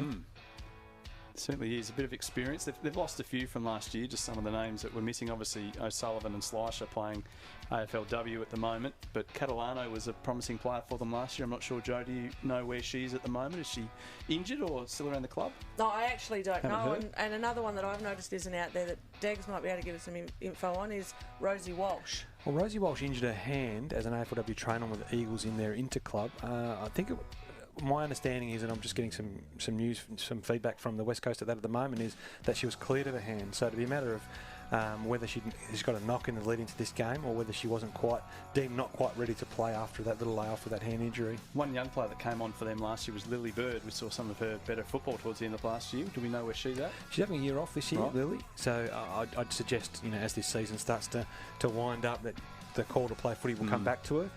She did have an impact at league level in 2020, and I wouldn't expect her to stay out of the game for too long. Gabriella Rodkovic actually came back to East Fremantle this year, so she played in the twos. That's exciting for the football club. What is exciting is the number of underage players at East Fremantle are getting some experience in today. And on the other side too, of course, Peel are debuting some players as well. So both clubs just continue to invest in their future, and East Fremantle obviously just at the moment just failing to connect between their lines. But I think between, you've got a player like Norrish and you've got a young player like Slicer, I think the future's okay for East Fremantle. Oh, absolutely. And then you add in Noakes, who I think had a really strong first half in particular. English Hodge, who's now leader. Yeah, absolutely. And then their captain is only a really young captain out there as well. So, they've got some great things to build from, but they just need to find that connection between their forwards and their backs. Got some youth inside this centre square as well to start this last quarter. Ali Noakes will start in there. Anjo Raisin will take the ruck. Inglis Hodge is in at the centre bounce as well alongside Anne McMahon. So 3 youngsters in the centre square to start this final quarter alongside Anne McMahon, who's returning to football, which is probably East Fremantle's best story of the day so far, to see her back out there getting through a game of footy. And she will only get better the longer this season goes as well. So underway in the final quarter, double hand up from Quayle to get things started for Peel. Rowley, she was busy in the first quarter, haven't seen so much of her since then. Church applying the pressure. East Fremantle win it though. Miley Leach with the left boot towards half forward. Demi Little flying, couldn't take it. Anderson dragged off her kick. 2 Sharks go at it. Sprillian then well tackled by Wrigley, forces the loose ball. In comes Church. She was thrown to ground after getting the hand pass away, and so the free kick will go her way. Peel Thunder kicking to the left of your screen in this last quarter with quite a strong breeze at their back. It's been that way throughout the day. Good attack on the footy by Schilling. Did everything but finish off the mark. Now she wrestles against a couple of Sharks. She might have dragged this one underneath, so she will be penalised. But her attack on the footy and her intent to win at Degs was pretty impressive. And this is Bolton showing her power at centre half back. Nice tackle, slowed up a big furrow forward. This is Noakes, good off hands. She's on Greaves. She's got 1 on her already. Neatly done. She's obviously been given a job. She'll learn a lot on that player today. Dowson, though, will intercept the Noakes kick. Just didn't quite have the direction it needed. This is Dowson. Quality half-back. She starts a lot of these forays forward. She's looking for right. Goes over the back of right to O'Donnell. O'Donnell's really tracked the ball well today, and Gomes comes through and tumbles the ball over the line. Umpire gives her some respect there. Don't blow the whistle too much against the opposition skippers.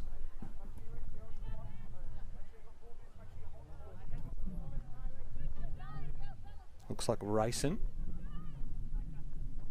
to go up here in the ruck against Quaife. Anjo Racing, we're told. It's her nickname. Laura Packman watching along with the Racing family. Ashley Gomes chops this ball forward. It finds its way to Racing. Gets her hands free nicely, but the handball's chopped off by Quaife. Something's going on behind the footy there. It was a give. It was a basketball pass from Quaife. And the resultant free kick will go to someone who was randomly standing there, and that's Noakes. Always love those stats, don't you? Just happen to be the person closest to where the infringement happened, so had another kick to the tally.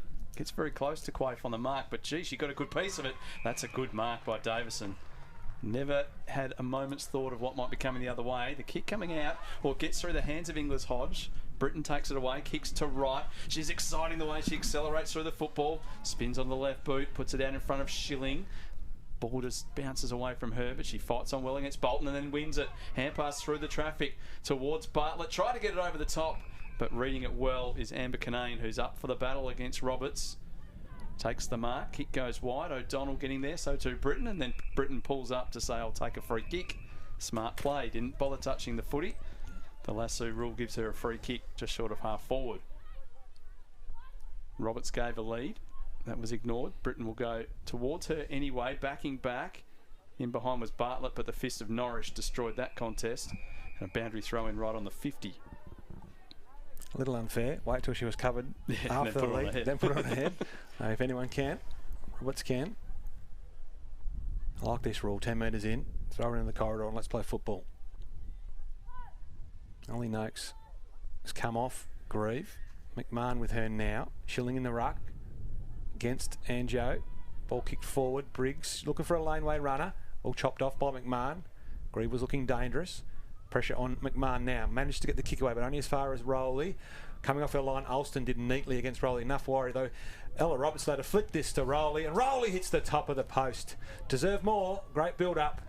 Rowley staying in for 1, 2, 3, 4 efforts. Ella Roberts too with a lovely give as we see Bolton bring the ball back into play to O'Donnell. Says a lot about Roberts too, doesn't it, Joe, that she was prepared to give that one. She could have picked up and snapped, and a lot of players would have with a couple of goals to their name already. And I think even at her age, she's probably earned the right to pick that up and snap. So nobody would have said too much to her if she had chosen that route.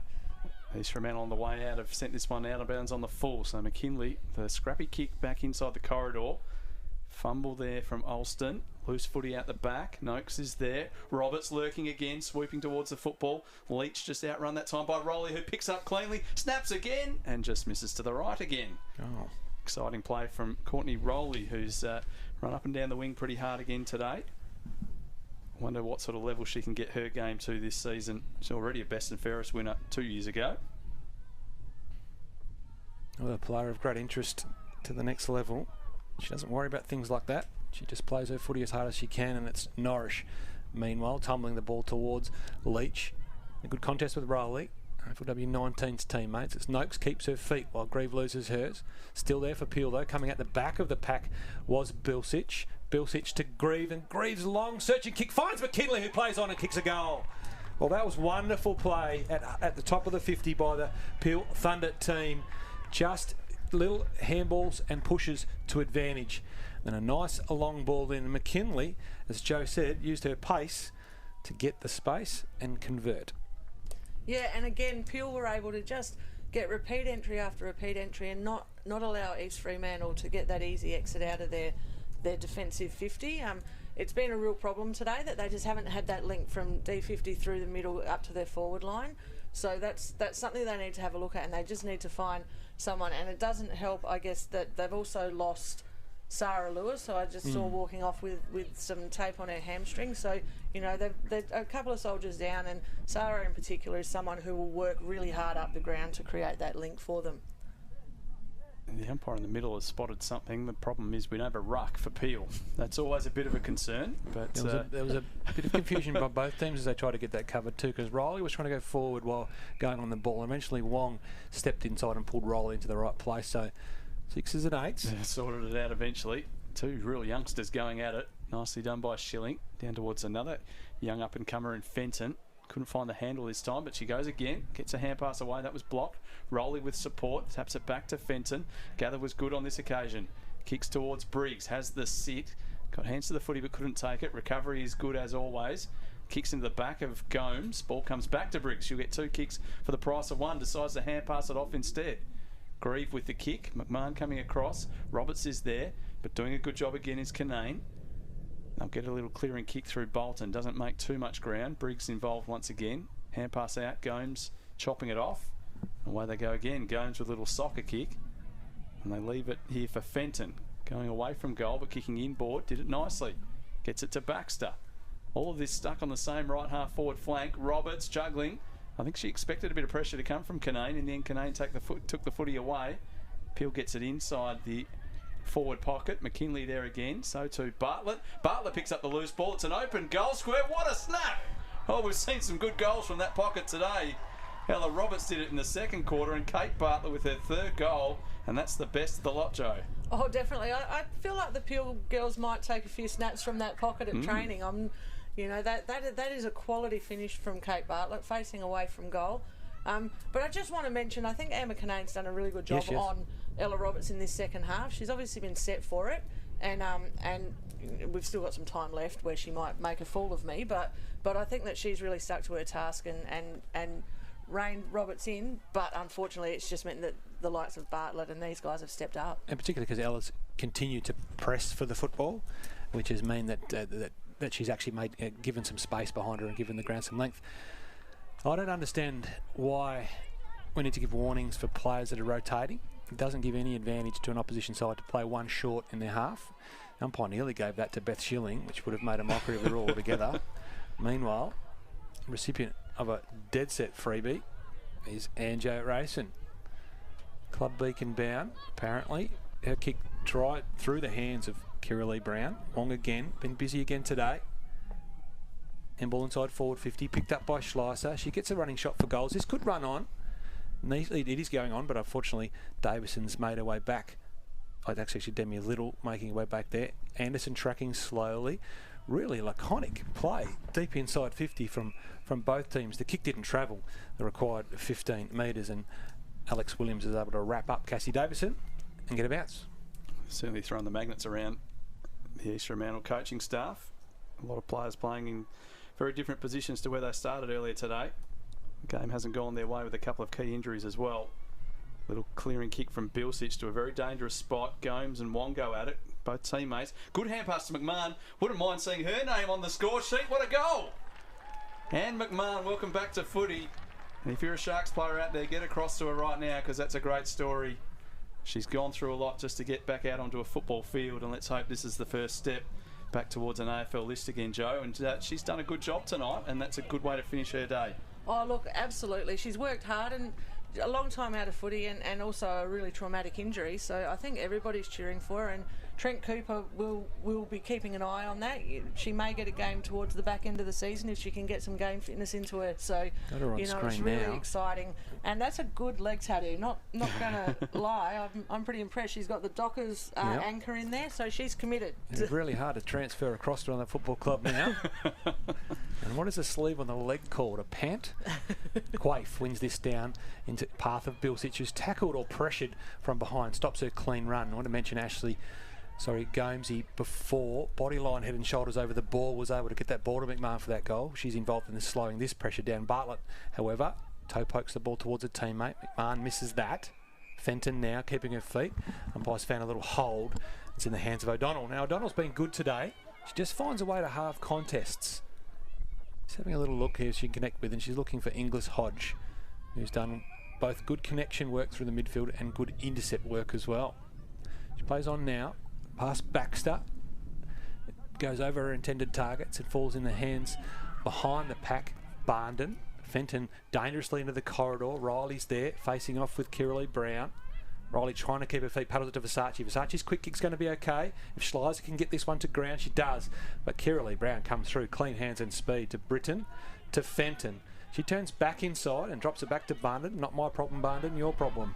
And her kick is smothered by Schleiser, and it goes over the line for a better throw-in. Right under us, Dave Lindsay. It's a good chance for us perhaps to turn our attention to Joe Taylor and the Swans. Joe, your first game tomorrow against Claremont. What can we expect from Swan Districts this season? Oh, look, I think you're much of the same, I guess. We've actually got a lot of new faces with a number of debutantes tomorrow. A couple of really young girls again, but I think the girls have worked really hard, to make sure that they're going to hit this season and give it everything they've got. We've got a new coaching panel, and I'm excited to see where you're at, because you all think you're flying in pre-season. It's only when you play that first game where you see if you actually are.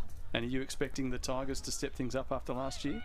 Oh, look, the Tigers towed us up last year, so I think that they've actually got some really good quality ball users in their team. And nice little step there by Alex Williams. So kicks it towards goal. Unfortunately, there was no one down there deep for her to just clean it up, but that will thrill Alex to just sort of get that really good movement into her game. So Peel on the way back out now through Bilsich, or Church this time. Long down the line. Bartlett coming up to meet it with her shins. She wins the footy in the end. Tumbles a kick forward. No one really thought of this play, although McKinley comes charging from about 50 metres away and beats McMahon to the football. She is super quick. Roberts is there as well, knocked off the footy. Peel just surging this ball forward. Briggs picks it up, turns back into traffic, tried to thread a hand pass, reading it well though. Inglis Hodge brings it to ground and then soccers it away to support in the shape of Gomes. She's stripped of the football. Nicely done there by the Thunder. Jade Britton bringing it to ground. Inglis Hodge with a hand pass out in front of Wong, and now Wong collects. Brown in the opposite direction. Nearly had the legs taken out, and it'll be high contact. Geez, that's really dangerous, diving into the legs like that. Yeah, it wasn't much that Brown could have done about that, but Wong will get the free kick.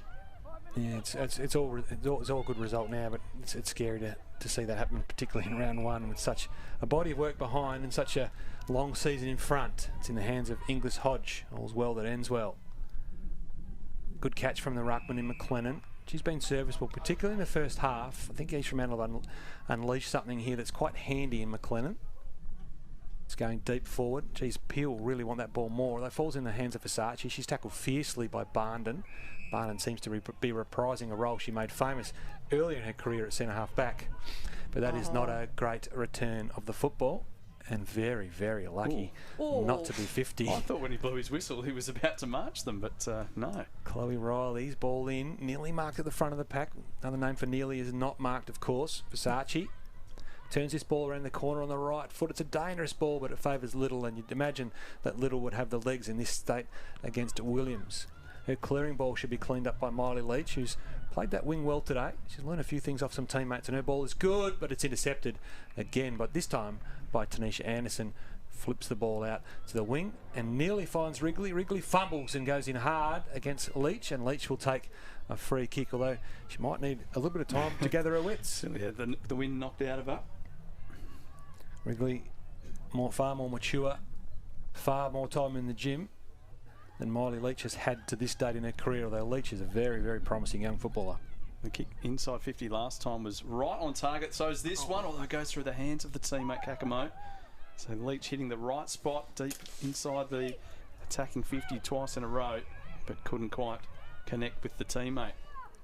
On the way back out, Church, away to right. She'll swing onto that left boot. Hand pass inside, gets it to Wrigley. Wrigley's high kick will be intercepted, and a chance for East Fremantle to set something up again. Kick from Noakes to centre half forward. Oh, Demi Little just spun out of trouble without any problems at all. The kick might get over the back, and Briggs could almost swoop on it. Alston in front. Briggs will tackle her hard. Brings it to ground. Loose footy now. Through come the Sharks, where they've coughed it up. Bartlett just needs to get it over the back, but she can't. Ross intercepts, but there's a free kick coming back for a throw. It's going to go the way of Peel, and Bartlett will have it. She's 50 out, or just be beyond her, I think, even with the breeze at her back. Kicked nicely into the breeze from about 40 out, so this might be a chance for Ella to get into the space in front. Well done by Wong to chop that off. She fumbles the ball in front, and eventually they're going to bring some more pressure to the East Fremantle side. Miley Leach, having done some work at half forward, is now deep in the back line. Alston will beat Briggs back to the ball. Can she be clean? She can't. The left foot of Briggs is always tricky for these players to cut. She throws the ball down on the ground. A two-handed hand pass. Trying to punch it, wasn't it? Both fists. And just saw her before. I thought it was Kanane, actually. Just want to mention Kanane. You've called her presence very good just before when she had to stand over the footy. Absolutely, and was able to affect Kate Bartlett in her run at the ball as well, who's been the best forward for the second half. Nicely done by Wong. That ball in dispute needed to be won by the Sharks, otherwise it could have been a goal. That's a well-judged mark. Beth Schilling. Done some nice things today, Beth, on debut. Towards centre half forward. Kick has too much carry on it for Roberts, and again Kanane was good enough to get her away from the football, and mark taken by Noakes. Just over a minute remaining in this one. East Fremantle with the last goal of the game, the first goal of the game, and in between that it's been 8-1 to Peel, as they're going to celebrate a victory to start their premiership defence. Nicely done by Anderson at centre half back, who's controlled things pretty well down in defence again. The kick was tough for Dowson, couldn't take it. Slasher now, head over the footy. Dowson comes a second time, wraps her up well and forces a ball up. She's been a professional in defence again, Ebony Dowson. Very good player for Peel Thunder. He's going to mention Dowson's there, just waited until the player raised up. Didn't make any contact with the head. It's a fierce, strong tackle, but safe. Wonderful professional footballer. And Dowson, been around a long time now. This hit ball off hands, hits the ground. Greaves trying to extract herself. But Wong, who's tackled well today, despite her size, she's actually been pretty good in the clinches. in terms of throwing her weight around. Schilling played a couple of different roles today. Seems to be centre half back now. The quick kick won't go too far. Cassie Davison's denied a run by Riley. Davison now trying to get this ball out to a lane runner. She's been caught holding the ball. So last chance for the Sharks to score before the siren. Riley, though, her kick charged down by Grieve, who follows up with a high tackle on Gomes. And that's that wasn't quite as careful as what we saw that Dowson avoided doing. But there it is, the siren sounds to end the first fixture of the season. Season opener down here in Mandurah on a Saturday night. And it's been a very impressive start to their premiership defence by Peel Thunder. They win it by 32 points, kicking 8 goals, 7-55 to East Fremantle, 3-5-23. 3 goals to Bartlett, who was outstanding, particularly in the second half. 2 to Roberts, who just continues on her form that we saw in the grand final last year. 2 to Briggs, impressive up forward, and McKinley kicked a goal as well. While for East Fremantle, Ashley kicked 2 before suffering an injury. She didn't feature in the second half of the game. And McMahon, on her return to football, definitely East Fremantle's best story of the night, just to see her back out on the park. And she kicked a goal to finish the game off. But Joe Taylor couldn't be any more impressive, Peel Thunder. We were wondering how they might handle things. The flag was unveiled. They ran to the wrong ends to start the game and conceded a goal inside a minute. And I reckon the alarm bells were ringing at that point. But, gee, they settled quickly after that. And I don't think really Steve Markham as coach could have hoped for much more tonight. No, absolutely. After that kind of comical start, if you like, and then again, Abby Barnding, I think we're going to blame her because I think she was involved a couple of times with going to the wrong end. But you know, those little moments of concentration, they're a young group, they'll work it out. But once they were able to get their game going, it was really impressive to watch, particularly the space they were able to create for their forwards. You know, Kate Bartlett had a great game. Ella Roberts had a great game up forward, but that came from the way the ball was being delivered to them and the opportunities that were given to them by their halfbacks and their midfielders. So the teams come together for the huddle, as is often traditional in the WAFLW. A few words from the leaders of the two sides, but it is great to see WAFL women's footy back out there, moving into the summer and autumn months for the majority of the season. So these girls would have been pretty happy seeing that their game was 5 o'clock on a Saturday evening, where it had cooled down just a little bit, and we saw some good quality football compared to some of the stuff we saw last year when we had so much rain in the WAFL women's season. But Peel, very impressive from start to finish. And their forward line, Joe, looks extremely dangerous. Bartlett stood up well today. The youngster in Roberts, Briggs, was very good as well. They've got a lot of options up there. They look to get the ball in there nice and quick and pose a few problems for the defence. Oh, most definitely. And they mark the ball well, but probably more that creates more dangerous and more anxiety for the other teams is the goals that they can get from their midfield. You have Courtney Rowley running the wing, or Chloe Wrigley. You know, these girls, and they're really good ball users.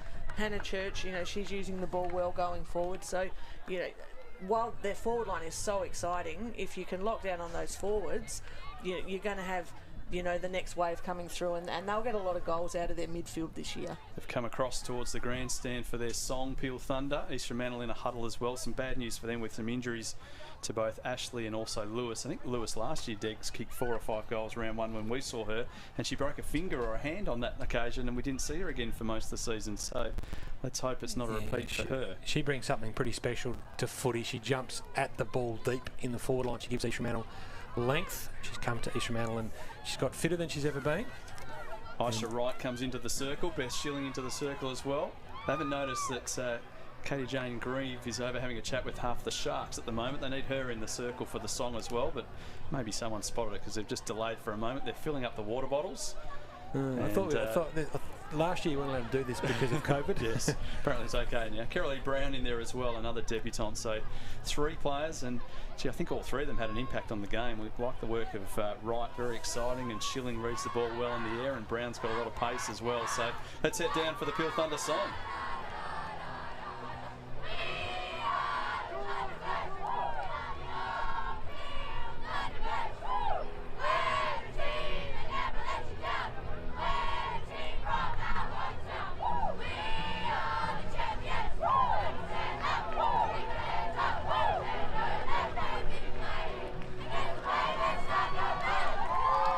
to Peel Thunder. And Joe, it's great that they've kept the Peel Thunderbirds song, because it's a much better song than what the men sing when they win their games as well. So great to hear the Peel Thunderbirds song out there.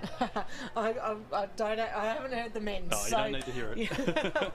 No, great work from Peel Thunder. Sung to the tune of Thunderstruck. Yes, it's just a bit of backing music as well.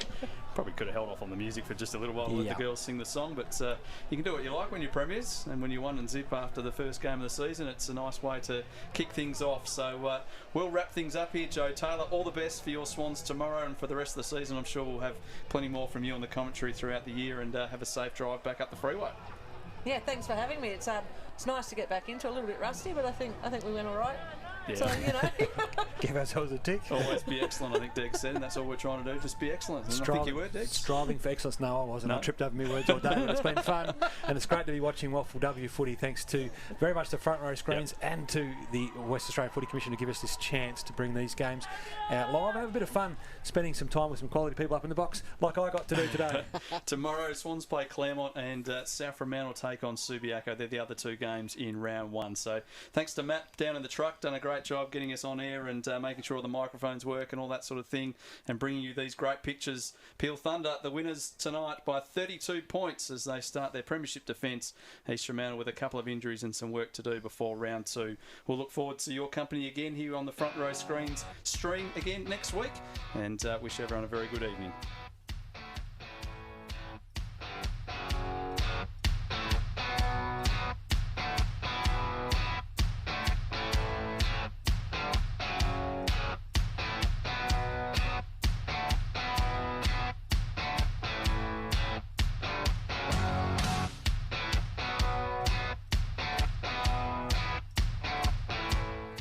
This WAFLW live stream is brought to you by Optus, proud partner of the WAFL and WAFLW. The West Coast Eagles, supporting WA female footballers to follow their dreams. Proud partner of the WAFLW. This is Kia.